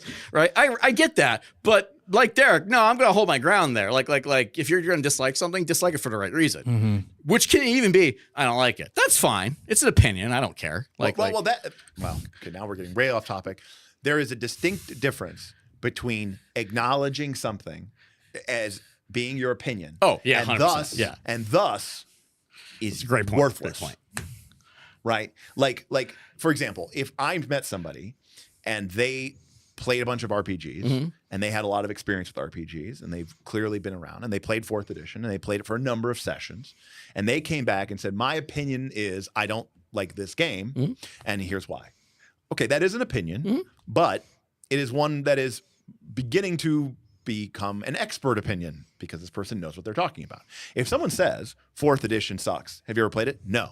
Do you know anything about it? No. I just know that it sucks. I know the names. You are completely fine to have that as an opinion, and that you may never play 4th edition. I'm not going to try to convince you really otherwise. Correct. Yeah. But the important thing is that you do not confuse that your opinion with the opinion of that other person. Correct. Those are very different. Correct. They're both opinions. And you can dislike something that may objectively be good. And we got into this a little bit about like art and stuff like that, right? This could be considered by a critic an amazing piece, and I could hate it. I'll give you a great example. I would say, I think everyone here would agree, I'm a big Dune fan. Yes. Oh, yeah. Okay. Love the book. I even love the 1984 David Lynch movie. I love that one. Okay. I love the David Lynch movie so much. Didn't you even like the movie that came out a couple years ago? Dune Part 1. Yeah. Yeah. Loved it. Yeah. A lot of people thought it was a little slow. I loved it. Dune Part 2 is out. It's breaking box office records. Some people say it's the greatest movie ever I haven't made. seen it yet. I haven't seen it either. Not a huge fan. Derek didn't invite us. Not a huge fan. I thought it was okay. I'll say this. All the Dune. The second half, because Dune Part 1, Part 2 is one book. Yeah, it's one book. David Lynch did it in one book. Right. Dune, And then he added a lot. the second part, he had a lot of. The second part of 1984 David Lynch's Dune, I think, is better than the second part of Denis Villeneuve's Dune. You know, so I haven't seen the second movie yet, but I did see a clip because it was a comparison clip of Silence. Oh, sure. And yeah, actually, I thought the 1984 version carried a lot more weight. It did. And people say we have to be in the theaters for the second one, which, okay, maybe. And- but like, oh man, even on my shitty USB speakers, you know, when Paul yells silence, like I can't even do it. It reverberates. I was just like, I felt that. Everyone that I've heard that is like a big Dune fan that I've heard has not liked this second movie, and then anyone that's like just likes movies is like, this movie's great. So like they like change it from the book, or they don't know anything about the books. I mean, it's good. I'm not gonna get into. Oh, you're talking about the experts. Yeah, I mean, this isn't one of those situations where it's like, oh, they didn't include the Dunedain and Elarian and no, you're pretty Eldarin. balanced with your adaptation opinions. This was a structural change, and and while Lynch, again, I'm not going to turn this into a Dune stream. All I'm trying to say is, objectively, I can say that is a great movie. Sure, like it is. I mean, it's beautiful. We're still talking about the Lynch one, right? I'm talking about the Denis Villeneuve Part 2, but I can just say, it's not for me. You know, so that's a situation where I can go, that is a great movie. Yeah. I just don't enjoy it. Yeah. We did have a super chat from Doc Flamingo. Well, so a bunch of people re-upping. Oh, these are, look at that. These are adventurers. That's including you. Oh, hey. Including you. Yeah. How am I on there? What's that? William Brandis. 24 months. Yeah, so that's these are our earliest people because we started doing this 2 years ago. Oh, yeah. So that is self-confessed cynic Vin. That is GM Scott, our buddy Scott. And one of those emojis. And William Brandis, Mr. Aaron Smith. When you joined that, you weren't part of the channel. That? I think he was. I was part of the channel. Yeah, he was. I joined the Patreon. I wasn't part of the channel. When did we start doing that? Apparently 2 years ago. What was that? I don't know. Spring 2001. Yeah, it was 2022. What were we doing spring 2022? And why would we have started doing that? Well, I was about to release season 1 of Northern Reaches. Yeah. Okay. He was a month definitely part of away. the channel. Were we doing Quest? I think we were talking about Quest. I don't remember. We just killed off Bob's entire party. Well, no, that was in 2021. Was it? Yep. I thought that ended early 22. Oh, you're right. Yeah. This was after the TPK. No, actually, the TPK occurred right about this time. Right about Anyways. that. Yeah. Anyway, so boy, take care, buddy. But anyway, Doc Flamingo says, I personally don't like post 1E D&D, but in defense of 4E, it's actually a lot like the war games that RPGs grew out of in the first place. Yeah, I mean, all D&D games are war games. I mean, I don't think there's been. It's really funny. Like even 4E, like the more and more you look at these games, the more and more like, oh man, we've been playing the same fucking game for 50 years. Yeah, I mean, like just different set of house rules. Like, I mean, like if I took out the daily powers, yeah, except I only left, and I took out the encounter powers. Yeah, so essentials, and not even the essentials though. Just like straight. All you had was an attack. Yeah, the game is almost fundamentally exactly the same thing as any other version of D&D. Yeah, pretty much. You make it, you have basic attack. I mean, when you play Pathfinder 2, at the end of the day, what are you doing? You're just basic attacking. You're making a melee basic attack with strike. You're just And in 4E, that is literally like the root of the game. Yeah, melee. The only thing it adds on top of it are these powers. But it's like it is the exact same game otherwise. The only distinction is it has skills. But to be fair, every edition since third has had skills. Right. And kind of second edition. It's if like you we count said non-weapon proficiencies. non-weapon proficiencies. Yeah. First edition, very much not. Henry says Denis Villeneuve made some changes for reasons. They may not be good reasons, but that doesn't mean I like the changes. And you know what? I agree. And the reason I know that I agree, Henry, is because David Lynch made changes to Dune. I agree with those changes. And I agree with those changes, okay? Weirding modules are awesome. Totally awesome. Okay? I don't care what anybody says. Weirding modules are really cool. I like them. And what I love it too is he didn't just slap them in. No. They were integrated. They were integral to the entire movie. Like I would love to see David Lynch do game design because, you know, assuming he had all the necessary skills for it, I think he'd be really good at it. He's got good instinct for it. Because it wasn't just, oh, here's some weird devices, right? Like there's a whole circle back later on where Muad'Dib no longer needs the weirding module. Correct. He just got better at it. He can kill with a word. Yeah. So there's this whole secondary lore thing going on. Look, that I just need to only watch this Lynch movie. knows. Right. And to be fair, I mean, for those of you who don't know, the reason why is because the weirding way is basically like hyper yoga. And that's a good analogy. And Hyper-yoga. that doesn't really translate that well to the screen. So I haven't seen the movie. specifically Pranu Bindu, the nerve and the fiber. But anyways. What's the stream about? Video games. Video games. And TTRPGs, not just video games. Mike T says "get fucked" is a killing word. It's so good. Yes. So yeah, answer the question.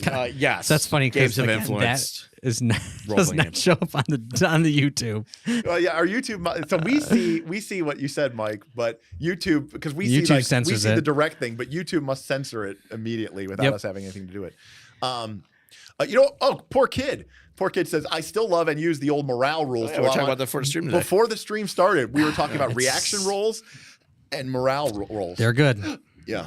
But see, the I like reaction 'em. rolls and morale checks are a great example of the type of thing that I enjoy because that can really take a game in a very unexpected direction. It's kind of like, I don't think it works anymore because the AI has gotten really, really good. But like early chess players, when they were first going against the computers, right? The first however many, 20, 30, 40 moves of chess games have been played a million times. Yeah, they're all. And so they're called book openings. Yeah. It's literally just memorization. Yeah. The computer, you can't beat the computer there. Right. You have to get to the point where the computer has to think of new things. Yeah, this is definitely old AI thing. Yeah, this is more of an old AI thing. But a lot of the pro chess players, the first thing they would do is make a horrible move. Right. And throw it off. Because Throw the it off computer, the whole computer. the whole computer, because it's never seen that move before, and now it has to start thinking. Which you can't do very well. Which you can't do very well. Yeah. And so that's kind of a similar thing with RPGs. Even for me as a GM, the enjoyment I get out of it is when the players throw me that curveball, and now I've got to, think on my toes and think of something to feed. Our last Forbidden Lands game, right? You had this weird moment where your empathy broke while you were under the effect of an animal speech spell, and you were trying to convince the coyotes to join you in pack. That was pretty good, actually. And, yeah, that was a great ruling. mechanically, you're like, well, I guess mechanically you kind of go crazy and run around for hours. And I was like, okay, but in the context of what we're doing and where we're at, and this lore that Lar is actually this powerful druid who is just forgotten, very, very Tella-esque from Final Fantasy IV. The reason why you were... Shit, I should get an experience point for that. That was like my dark secret. You should have. Yeah, we should have absolutely done it. Because Chat, note that I have 13 experience in Forbidden Lands. And what ended up happening was... You're the GM this week. Shit, I'm definitely going to forget. we created a moment where you still get 1 XP. Is that the rule? Oh, yeah. Okay. It's just like NR, I guess I am participating. You are participating in the session. And we all said we all have characters. Right. So technically... So your character has 3 3? XP. Oh, Yeah, baby. Oh, yeah. That's super dwarf. So, although honestly, now having played 3 sessions and seeing a near TPK, I would almost rebuild my character because I made him too mono-dimensional. That's what I did with my second character. Right. I was like, I need to stretch this out a little bit. Whatever. But now I'm like, oh, It's too heavy. It's not a very, little bit wrong. yeah, it's not good to go just completely into something. Save versus says super chat. Yeah. Ultimately, 4E wasn't for me, but I would have liked to see what a 4.5 or 4.75 looked like. Oh yeah, that's the great tragedy. I mean, that is the tragedy. We were talking today about how the real tragedy with 4E is that because of the GSL and because of the fact that they never released it from the GSL or released the GSL to a OGL or Creative Commons, you never got to see this 4E OSR. Yeah. Right? Yeah. I mean, 4E at this point is almost 20 years old. Yeah, I mean, you had like Orcus, but that was like the only attempt. Yeah, but even then, like, but I'm talking about like the way, not the full the weights. renaissance that we have Yes. seen come out of, Which don't get me wrong, all the old school games. yeah, I know we get tired of all the 5e blow and the 3e blow back in the day, but in general, I think the renaissance is good for role playing games. I think so too. Anthony, MCDM is so underbaked; it's hard to say what it's going to be. I will say that I would say 4E was pretty cinematic and tactical. Oh yeah, 100%. And heroic. Yeah. So I mean, one of the tiers was fucking called heroic.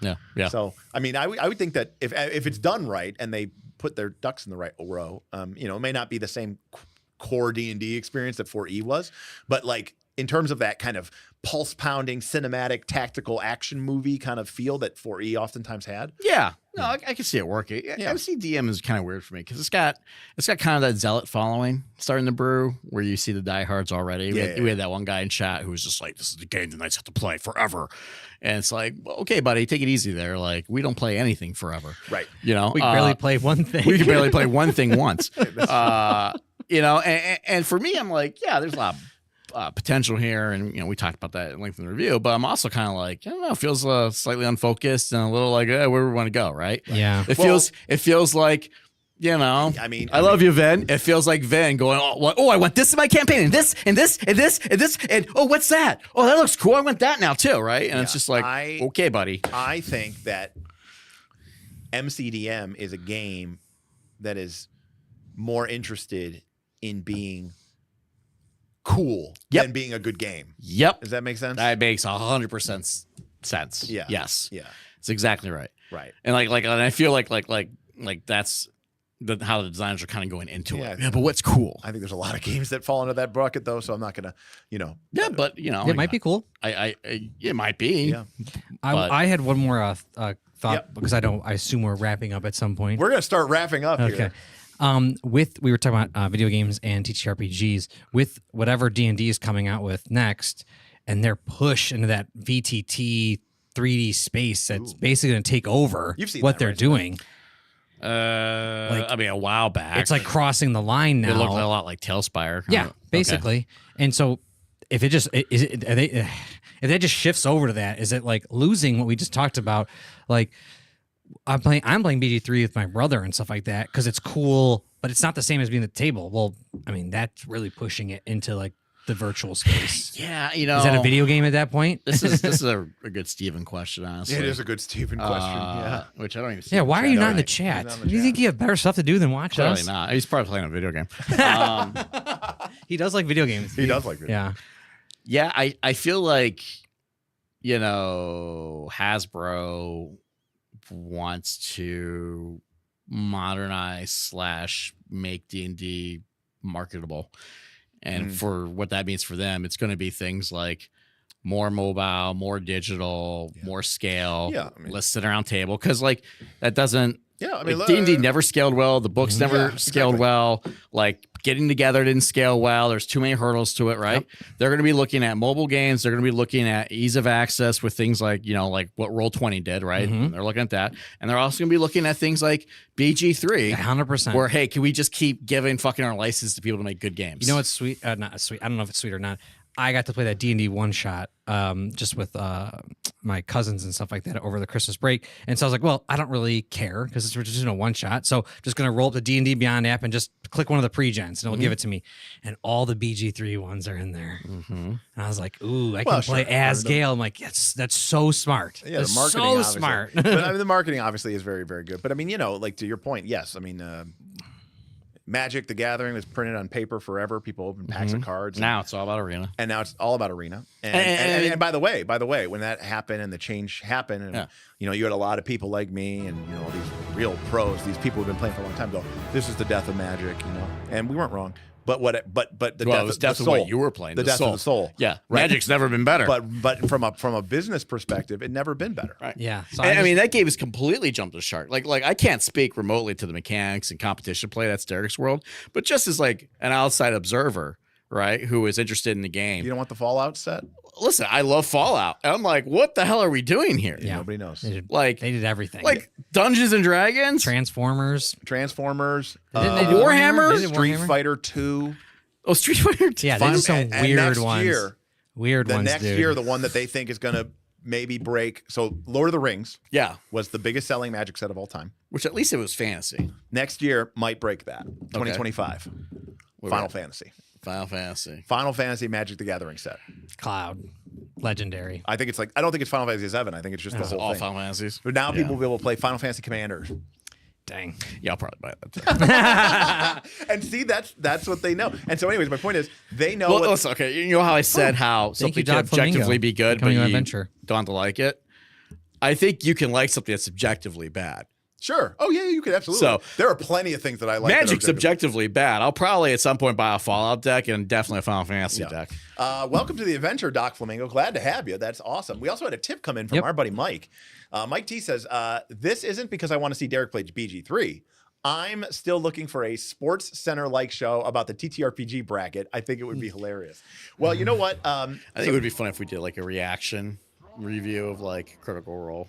Well, no, he means he must be our voting. He means poll, our ongoing voting. The goofy March Madness poll I'm doing. That's what he means. The competition between the RPGs. Oh, okay. And get our thoughts on like the upsets and be like a Sports Center. Be like number one, Fabula Ultima looking to take over this bracket. Well, I don't know about that, Dick. Yeah, look at Dragonbane has a very strong contender. They made a really strong push this year. Now a lot of people said they're a freshman team. There's no way that they're going to be able to compete this year. But they've got some real bigs. They've just got floor presence all over the place. Huge popular upswelling of support. I like them all the way to the finals, honestly. Now, will they be able to upset last year's contender, Pathfinder 2nd Edition? That depends. There's a lot of outside influence in the Twitter sphere that is bringing in that kind of level of support. It may not be enough for those people to overcome it. Meanwhile, Legend of the Five Rings, last year's darling sweetheart, almost made it to the final championship, or made it to the finals. It didn't win the championship. Yeah. This year, I don't think it makes it out of the Elite Eight. It might not. I think it's got. I gotta be honest. Ultima is probably gonna take it down. I stopped paying attention to that after the first day or so, when people didn't realize that Bob was just trolling them for a month. I'm not trolling them. I mean, well, you're not doing it intentionally. I am making a bracket. Right. What people vote on, that's on them. Right. But then you use language like, which one is the best? Well, I use it because people are like, this game's so much better. I'm like, well, better means nothing. So which game is better to you? I don't know. Better means literally nothing. So you choose what better means. Yeah, no, I understand where you're coming from. Yeah. I'm just pointing out that everyone in the Discord, like, I don't think gets that. Oh, okay. And like they get into some like frothing debates. Well, I actually encourage that kind of discussion. Yeah, yes. Twitter is literally just you're trolling garbage. It is interesting, because people have their favorites and they push for them because it's. You mean London? Right. I mean London. He's really upset about something. No. Girls by Moonlight. He's trying to push. He's trying to push GBM. But the thing that's interesting about that for me is you might think, because normally I would think, and this is true, like I never go Browns. Okay? Sure. Okay, so if the Browns win the Super Bowl, how much money are you making? Zero. Zero. Okay. So why do you care how the Browns do? Now, technically I don't, but in this analogy, I guess because they were my team. And so normally I would say, right, people are, have their team of RPGs, and that's why they're thinking it's very tribal. But I do understand that if you want to play that game, if that game does well, it may in fact become more popular in the Patreon Discord, and you might find it easier to find players for that game. I mean, I guess that's a really good point. I think the ranking says something because it gives this air of authenticity that there's enough support for this game. Maybe it's worth checking out. Like, for example, one of the games that fell in the first round was like Be Gay, Do Crimes. Now, I don't even know that game. But it was up against Fabula Ultima. It was up against Fabula Ultima. Yeah, the point is it got demolished. Right. But because everyone wants to play Fabula Ultima. But you're not going to see an upswelling of sudden support for Be Gay, Do Crimes, or for, I'm sure Monster Hearts has already lost. I don't even know if Monster Hearts was in it this year. Well, there you go. Didn't even make the cut. How did you make the cut? Because people decided what to put in the polls. They got to pick any game, system, or game that they wanted, and then everyone got to vote, and I took the 64 most popular ones that got the most votes, and I left it on for a week. So not starts like number 65. I can tell you. I think it's in the bracket. I don't know. I don't think it made it. That's just but you know what? Rightfully so, because number one, not a lot of people know about the game. Number two, the people that do know about the game. I'm not saying don't Monster like- Arts should win. I was just curious. All right. Well, my guess, it's tough because the Twitter influence is very high. Monster Arts was, I guess, tied for. I agree, 66. Jackal. PF1 shouldn't win shit. It only tied got for 2 66. votes. And so the Sixth minimum place? was 3 votes No, to get in. 66. Oh, 66. Yeah, I only took top 64. 66. I was like 6th place. No, because Whoa. it's Yeah. 4 brackets of 16 Got that all it, feed yeah. into the final. It got tied with MERP, Die RPG, Palladium Rifts, RuneQuest, Strike. Thirsty Sword Lesbians did the worst. Wow, TSL did the worst. One in any gold. All Yep, right. 1. Wow. All right. Well, anyways, TSL is a hard thematically game to play. it is. I will. Lesbian Zorro swashbuckling. Well, no, it should be. They're thirsty as fuck. This should be very popular for people. I'm not saying no. I'm not saying the game isn't popular. I'm saying like it's a hard Got it. Yeah. it's kind of like Night Witches. Yeah. Like we are in really specific here. Night Witches is a very tough sell. Like Night Witches wouldn't be 70 on this list, so- but it's, To end this, because Mike wanted to hear it, he gave us the tip. Right now, Bob, who are some of the darlings in the? Do you have the bracket up? I have it right now. Like who are the big people? Who's Who are left? the big contenders? PF2. PF2. PF2 won last year. Yeah, PF2 against Wildsea. Well, Avatar. no, not like matchups. Like Okay. what are the big games that are still in this tournament? PF2. Blades in the Dark. Blades in the Dark. Dragonbane. Call of Cthulhu. D&D 4E's in there still. Fable Ultima. I guess Traveler's pretty big still. I think Forbidden Lands beat out Starfinder. I didn't check. And Avatar's in there. Legend of the Avatar is in there. Legend of the 5 So- Rings. no. For Basically, the game, a lot of the. I think Dungeon World beat out Ironsworn. So what game? Really? Yeah. I gotta check, I think that was maybe. a Twitter victory though. So 13th Age won. Generically, Yeah. which game do you think wins, or what games do you think end up in the final 2, the championship round? PF2 just because of Twitter. Yeah. I think Dragonbane or Call of Cthulhu will win out in the other bracket.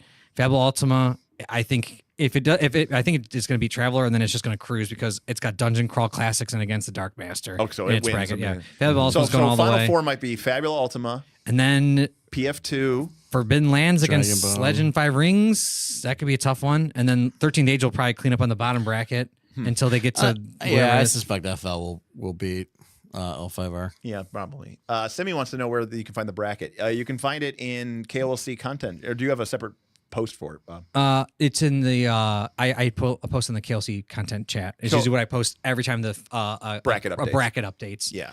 Mm-hmm. So go to KOLC content chat. All right. Well, we talked a lot. Yeah, I don't know if we covered anything. I don't know if we or covered accomplished anything, but it is what it is. I mean, it's obviously, again, I think that there's It's got our tip too. oh, nice, old dirty. All right, I'll bite. I kind of want to watch Derek's soul leave. Leave his body. I kind of want to watch Derek's soul leave his body. That's it would be a funny stream. so brutally true. Alia says $5 from Alia says, can we get some hype for a KOLC CK3 stream? It's damn near digital Pendragon. I have all the content, and I will gladly host the game. I love this idea that She has been pushing this since this afternoon. She's been pushing CK3 for months, That's years. true. I mean, as long I'm just as saying she's as been long hard as I've on known it her. today. I don't even know what it is. I mean, I heard her talk about it. But I it's- still don't know what it it's- is. It's it's like medieval Europe, and you're like got dynasties and political marriages. It's very Game of Thrones-ish before all. But like, the, what are we doing? It's like first person. No, you're no. running a dynasty. Oh, It's so like we're talking about Civilization. Civilization. Okay, yeah, it's very Okay. like that. So how would you do it as a multiplayer thing? We would all have different civilizations. Different dynasties, yeah. Oh, so I assume you guys would just come kill me first. I mean, yes. There would be an alliance. we would be Every time I play Fire Tower, I'm out first. We'd be like, group up against me. Yeah, we'd be like, We'll we'd be settle like, our differences on the field, but first. yeah, yeah. Only one of us can sit the throne, but we both agree. Look, I already know what's going to happen. So You're gonna get Renlead real quick. yeah. It says you could play as different members of the same dynasty too. Okay. I do think it's funny how many people are just basically like, man, Derek Suffering would be great. Again, I mean, I would. I don't know if you would suffer that much. No, I would endlessly. The cringy bitch. parts, I would you endlessly would you would go on a rant about. But for the most part, you'd be like, oh, this is kind of cool. Because if I see a good mechanic, I'm going to say it's a good mechanic. There'll be parts where Derek will go, "This is cool." There'll be parts where Derek's like, "Oh, I like how they did this," but if we were playing 5e for real, this could have been blah blah blah blah blah blah. Yeah. And we'd be like, "Oh yeah." And then there's going to be parts where Derek's like, "What? What is?" No, you know what I'd be like? I'd be like, what are we even doing here? Yeah. And then me and Smith are like, we want to get to the next part. Derek's like, hold on a second. I got to talk about this. Giggling like, because like my Bob would try so hard not to like laugh about what the next scene is. Well, there's also the problem of expected. I remember when we played Divinity Original Sin. Right, which is a game that you liked. I did enjoy that. It's made by the same people. The same people. Very similar engine. And I played it co-op with my friends, and we're on the boat. And it was cool. It was very scripted, but it was fine. And then we get to the town, and I'm like, okay, we guys, got our we're freedom. And then immediately, once they got their freedom, the party members immediately scattered to the four winds, and they all started like stealing from people and lighting stuff on fire. So much crime. So much crime was and I was done. like, what? Tim, Kaz, and I had like such a great thing because like I never played again. We would walk in to someone's house and like Kaz would be like, "Oh, what's this?" and steal it, and then the NPC would be like, "The fuck, you can't take that," and then like Tim and I would be like, "Oh, are you attacking our boy? We gotta put you down." Look at Lance. He said, "Oh no, I got caught stealing from the shopkeeper." And now the whole town said, right. Because then we put him down, and then the other NPCs would be like, "Hey, you just can't kill people." And we'd be like, "Yes, we can." We'd kill them all. Be like, "Okay, now that we've killed them, we can legally take their loot." Right. And it's not stealing. Right. It's not stealing anymore. It is now salvage. It is salvage. In BG3, like the loot is red if it's someone else's. But then once they're dead, it turns yellow. Yeah, it turns yellow. And you're good to go. Same idea, right? Yeah. Right. Apparently, there's no estate laws in Faerun. Divinity was really rough too because you could also like absorb their souls. And so we do that. And apparently it's like really bad in that game because it like actually permanently kills the NPC. and like every time we'd kill them, we'd then also spend the next round like stealing souls. Meanwhile, I'm trying to talk to the druid to find out what's going on with the goblins in the cave. And like none of this is mattering. There's no town. Like I think you would like play with me. I don't do the super killing. I do steal a lot. Was gone. See, like I steal a lot. No, because at some point we just started hunting down NPCs. And so there was like no town left. Now here's the thing. It was all organic. This wasn't a plan. Like I made a dwarf cleric. I was going to like run around and heal my friends. Next thing I know, I'm with Cass in like some black hole, and we are notified that the campaign's over because the universe crit. Do you think if Kaz wasn't playing, that you would have done the same thing? Because you guys can team into a troll network against Derek. So Derek is very well aware of the chemistry. I know. That's what I'm saying. Right? Like. The reason Rich is so important in the dynamic is because if I'm a player and I'm paired with Tim and we don't have Rich, it's going to be unchecked shenanigans. But see, if Rich is in the group, Rich always has a plan to kill the other PCs. Right. And so now Tim and I have to spend our energy wondering when Rich is going to kill us. Basically, there's two targets.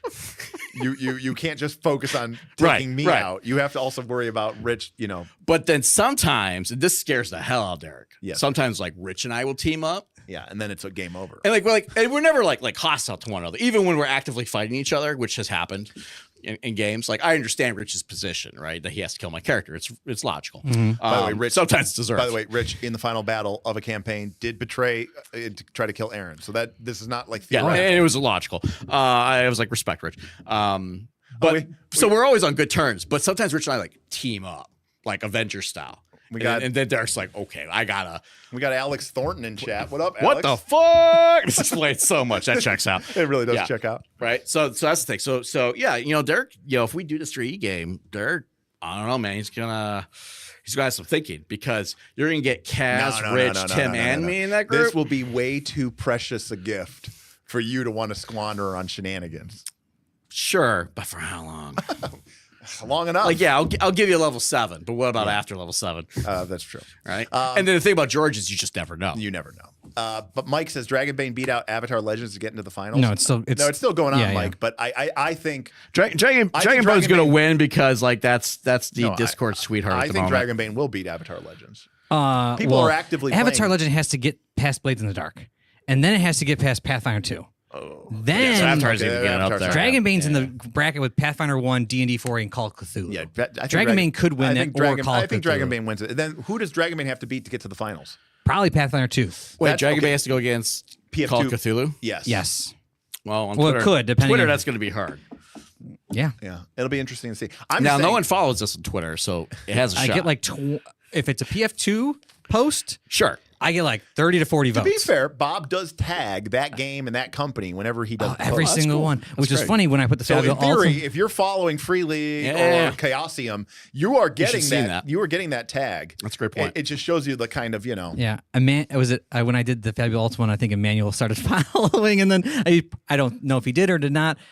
rally I, some I troops. think they might have rallied some troops, and I was it beat out. But That's just how you good marketing. Exactly. But I tried to. And you know what? I'm okay with people doing a little pound on the ground and getting a little knocking on some doors. I think Well, that's- what's There's interesting nothing is- objective about this, so Yeah, by okay. all means, correct. There's do whatever. There's not a single thing that is objective about this at Right. all. I did find it cool. Like some of the same creators, or I wouldn't say creators, publishers kept coming up. I see, Chaosium again, Evil Hat Productions again, Free League again, Magpie Games again. I was like, okay, there's like 16 to 30 games here, but there's like 7 or 8 of these companies that keep popping up. That's not Paizo Wizards. I mean, Well, like, what someone did say was cool. So obviously we had 32 64 64. teams in the bracket, and then we went through them, and we're basically like the Knights have either played, talked about, first look, done a deep dive on like 43 of them. that's pretty good. it's Good like- coverage. It's Yep. pretty good. We can get that coverage. number up though. Yeah, Those always. are rookie numbers. Those are rookie numbers.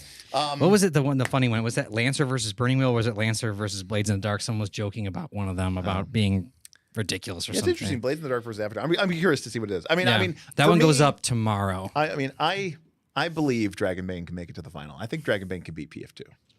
That would be interesting. Just That'd be a testament to the community. Yeah. I don't know how much Twitter influences this though. a lot. A lot of people were mad that the completely pointless poll was being influenced by Twitter. Right. Which next year, what I might do is I won't have it influenced by Twitter. I'll just have Twitter's No, vote no. as being. I have No, it no. influenced by Twitter and Reddit. No. I don't have. I can't. just It's, add more Reddit's just chaos. too great. No, I said he should do YouTube I polls. like the idea. The problem is we can't make the patrons not vote on Twitter. But like it'd be interesting just to see how different matchups performed. Well, this is how it happened. You know, like Hackmaster how 5. different the Patreon is compared to normal Yeah. RPG Twitter. Hackmaster 5e won by a landslide in the Patreon. But That makes sense. But PF1 was what it was going against, and Twitter PF1 was crushing That defeat. also makes sense And because so none of those people know what Hackmaster So is. PF1 went on, Yeah. Right. even though Hackmaster is the greatest game ever played, Right. ever made. And- But to be fair, that makes sense though, because the greatest game ever created by mankind, why would a bunch of Paizo fanboys play it? Well, I did joke that I was like, "This is KC, this is by the way, 3.5 remake versus." KC owning his ballot, stuffing the box, stuffing the Oh, ballot he's double box. voting. He's like, Oh, I of double course. vote every Yeah, time. yeah, for sure. I don't know why you wouldn't. I mean, you know, like it's what the owner of Mr. Cards and Comics, our local game store, always said: if you ain't cheating, you ain't trying. That's right. Okay, well, we're gonna wrap it up, and we're gonna say goodnight.